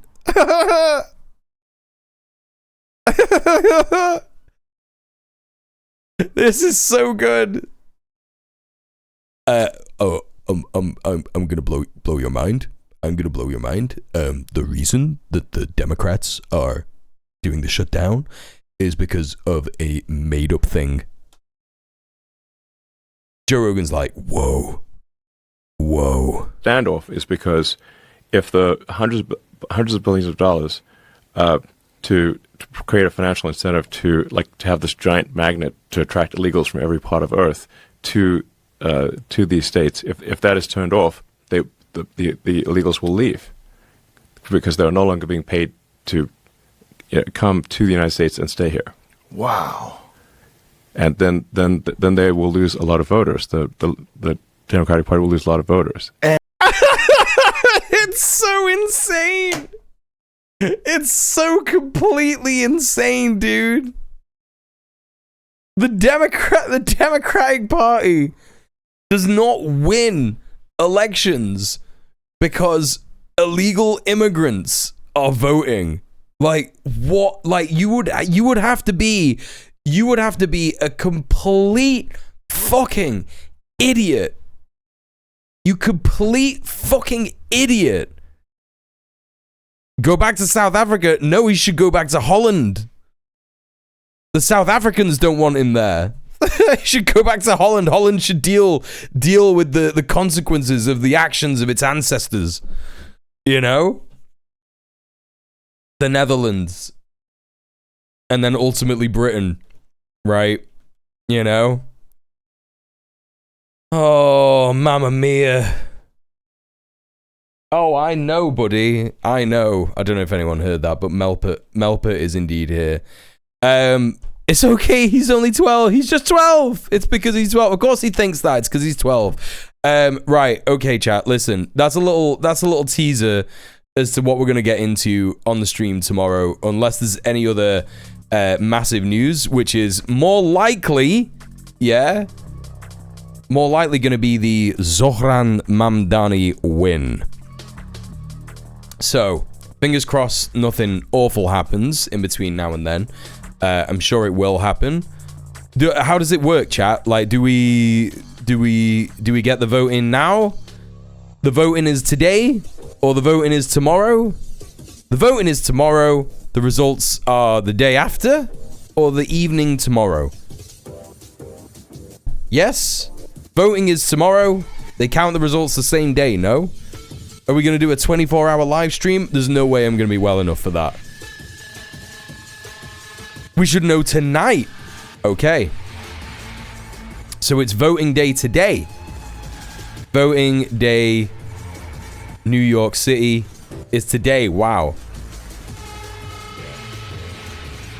Oh, wow. There's already results coming in. Record early voting turnout. That was yesterday. Election Day 2025 updates. It's election season in Chile, and we got a handful of right-wingers running. Send us luck. Yeah, good luck for you. Good luck to you entirely. Okay, listen. Okay, listen, chat. We're going to go raid Eden. She is, I think, commenting on her own video on the... on the No Kings protests. So that's very exciting. Let's go and show her some love. Chat, there's the raid message. There you go. Yo, no worries, Karnos. Appreciate you. Join me for the raid. It makes me look really cool. It makes me look really fun if more people come and hang out and show other streamers like, oh, this guy's popular, right? Copy and paste the raid message. Head over with me. In the meantime, check out my socials, check out my YouTube channels, check out my VOD channel, and yeah, support me on Patreon. I'll be back tomorrow. Thank you for all the support today. Thank you for the dono, Steph. Thank you for the subs. Everybody who subbed. Thank you for all the follows. I had a bunch of follows today. Really appreciate that. And thank you just for being here. Thank you for being here in the chat. Thank you for lurking as well if you've been lurking. And yeah, lots of love, solidarity, peace. I will see you tomorrow, 6 p.m. UK time. Mwah. Stay excellent to each other and peace.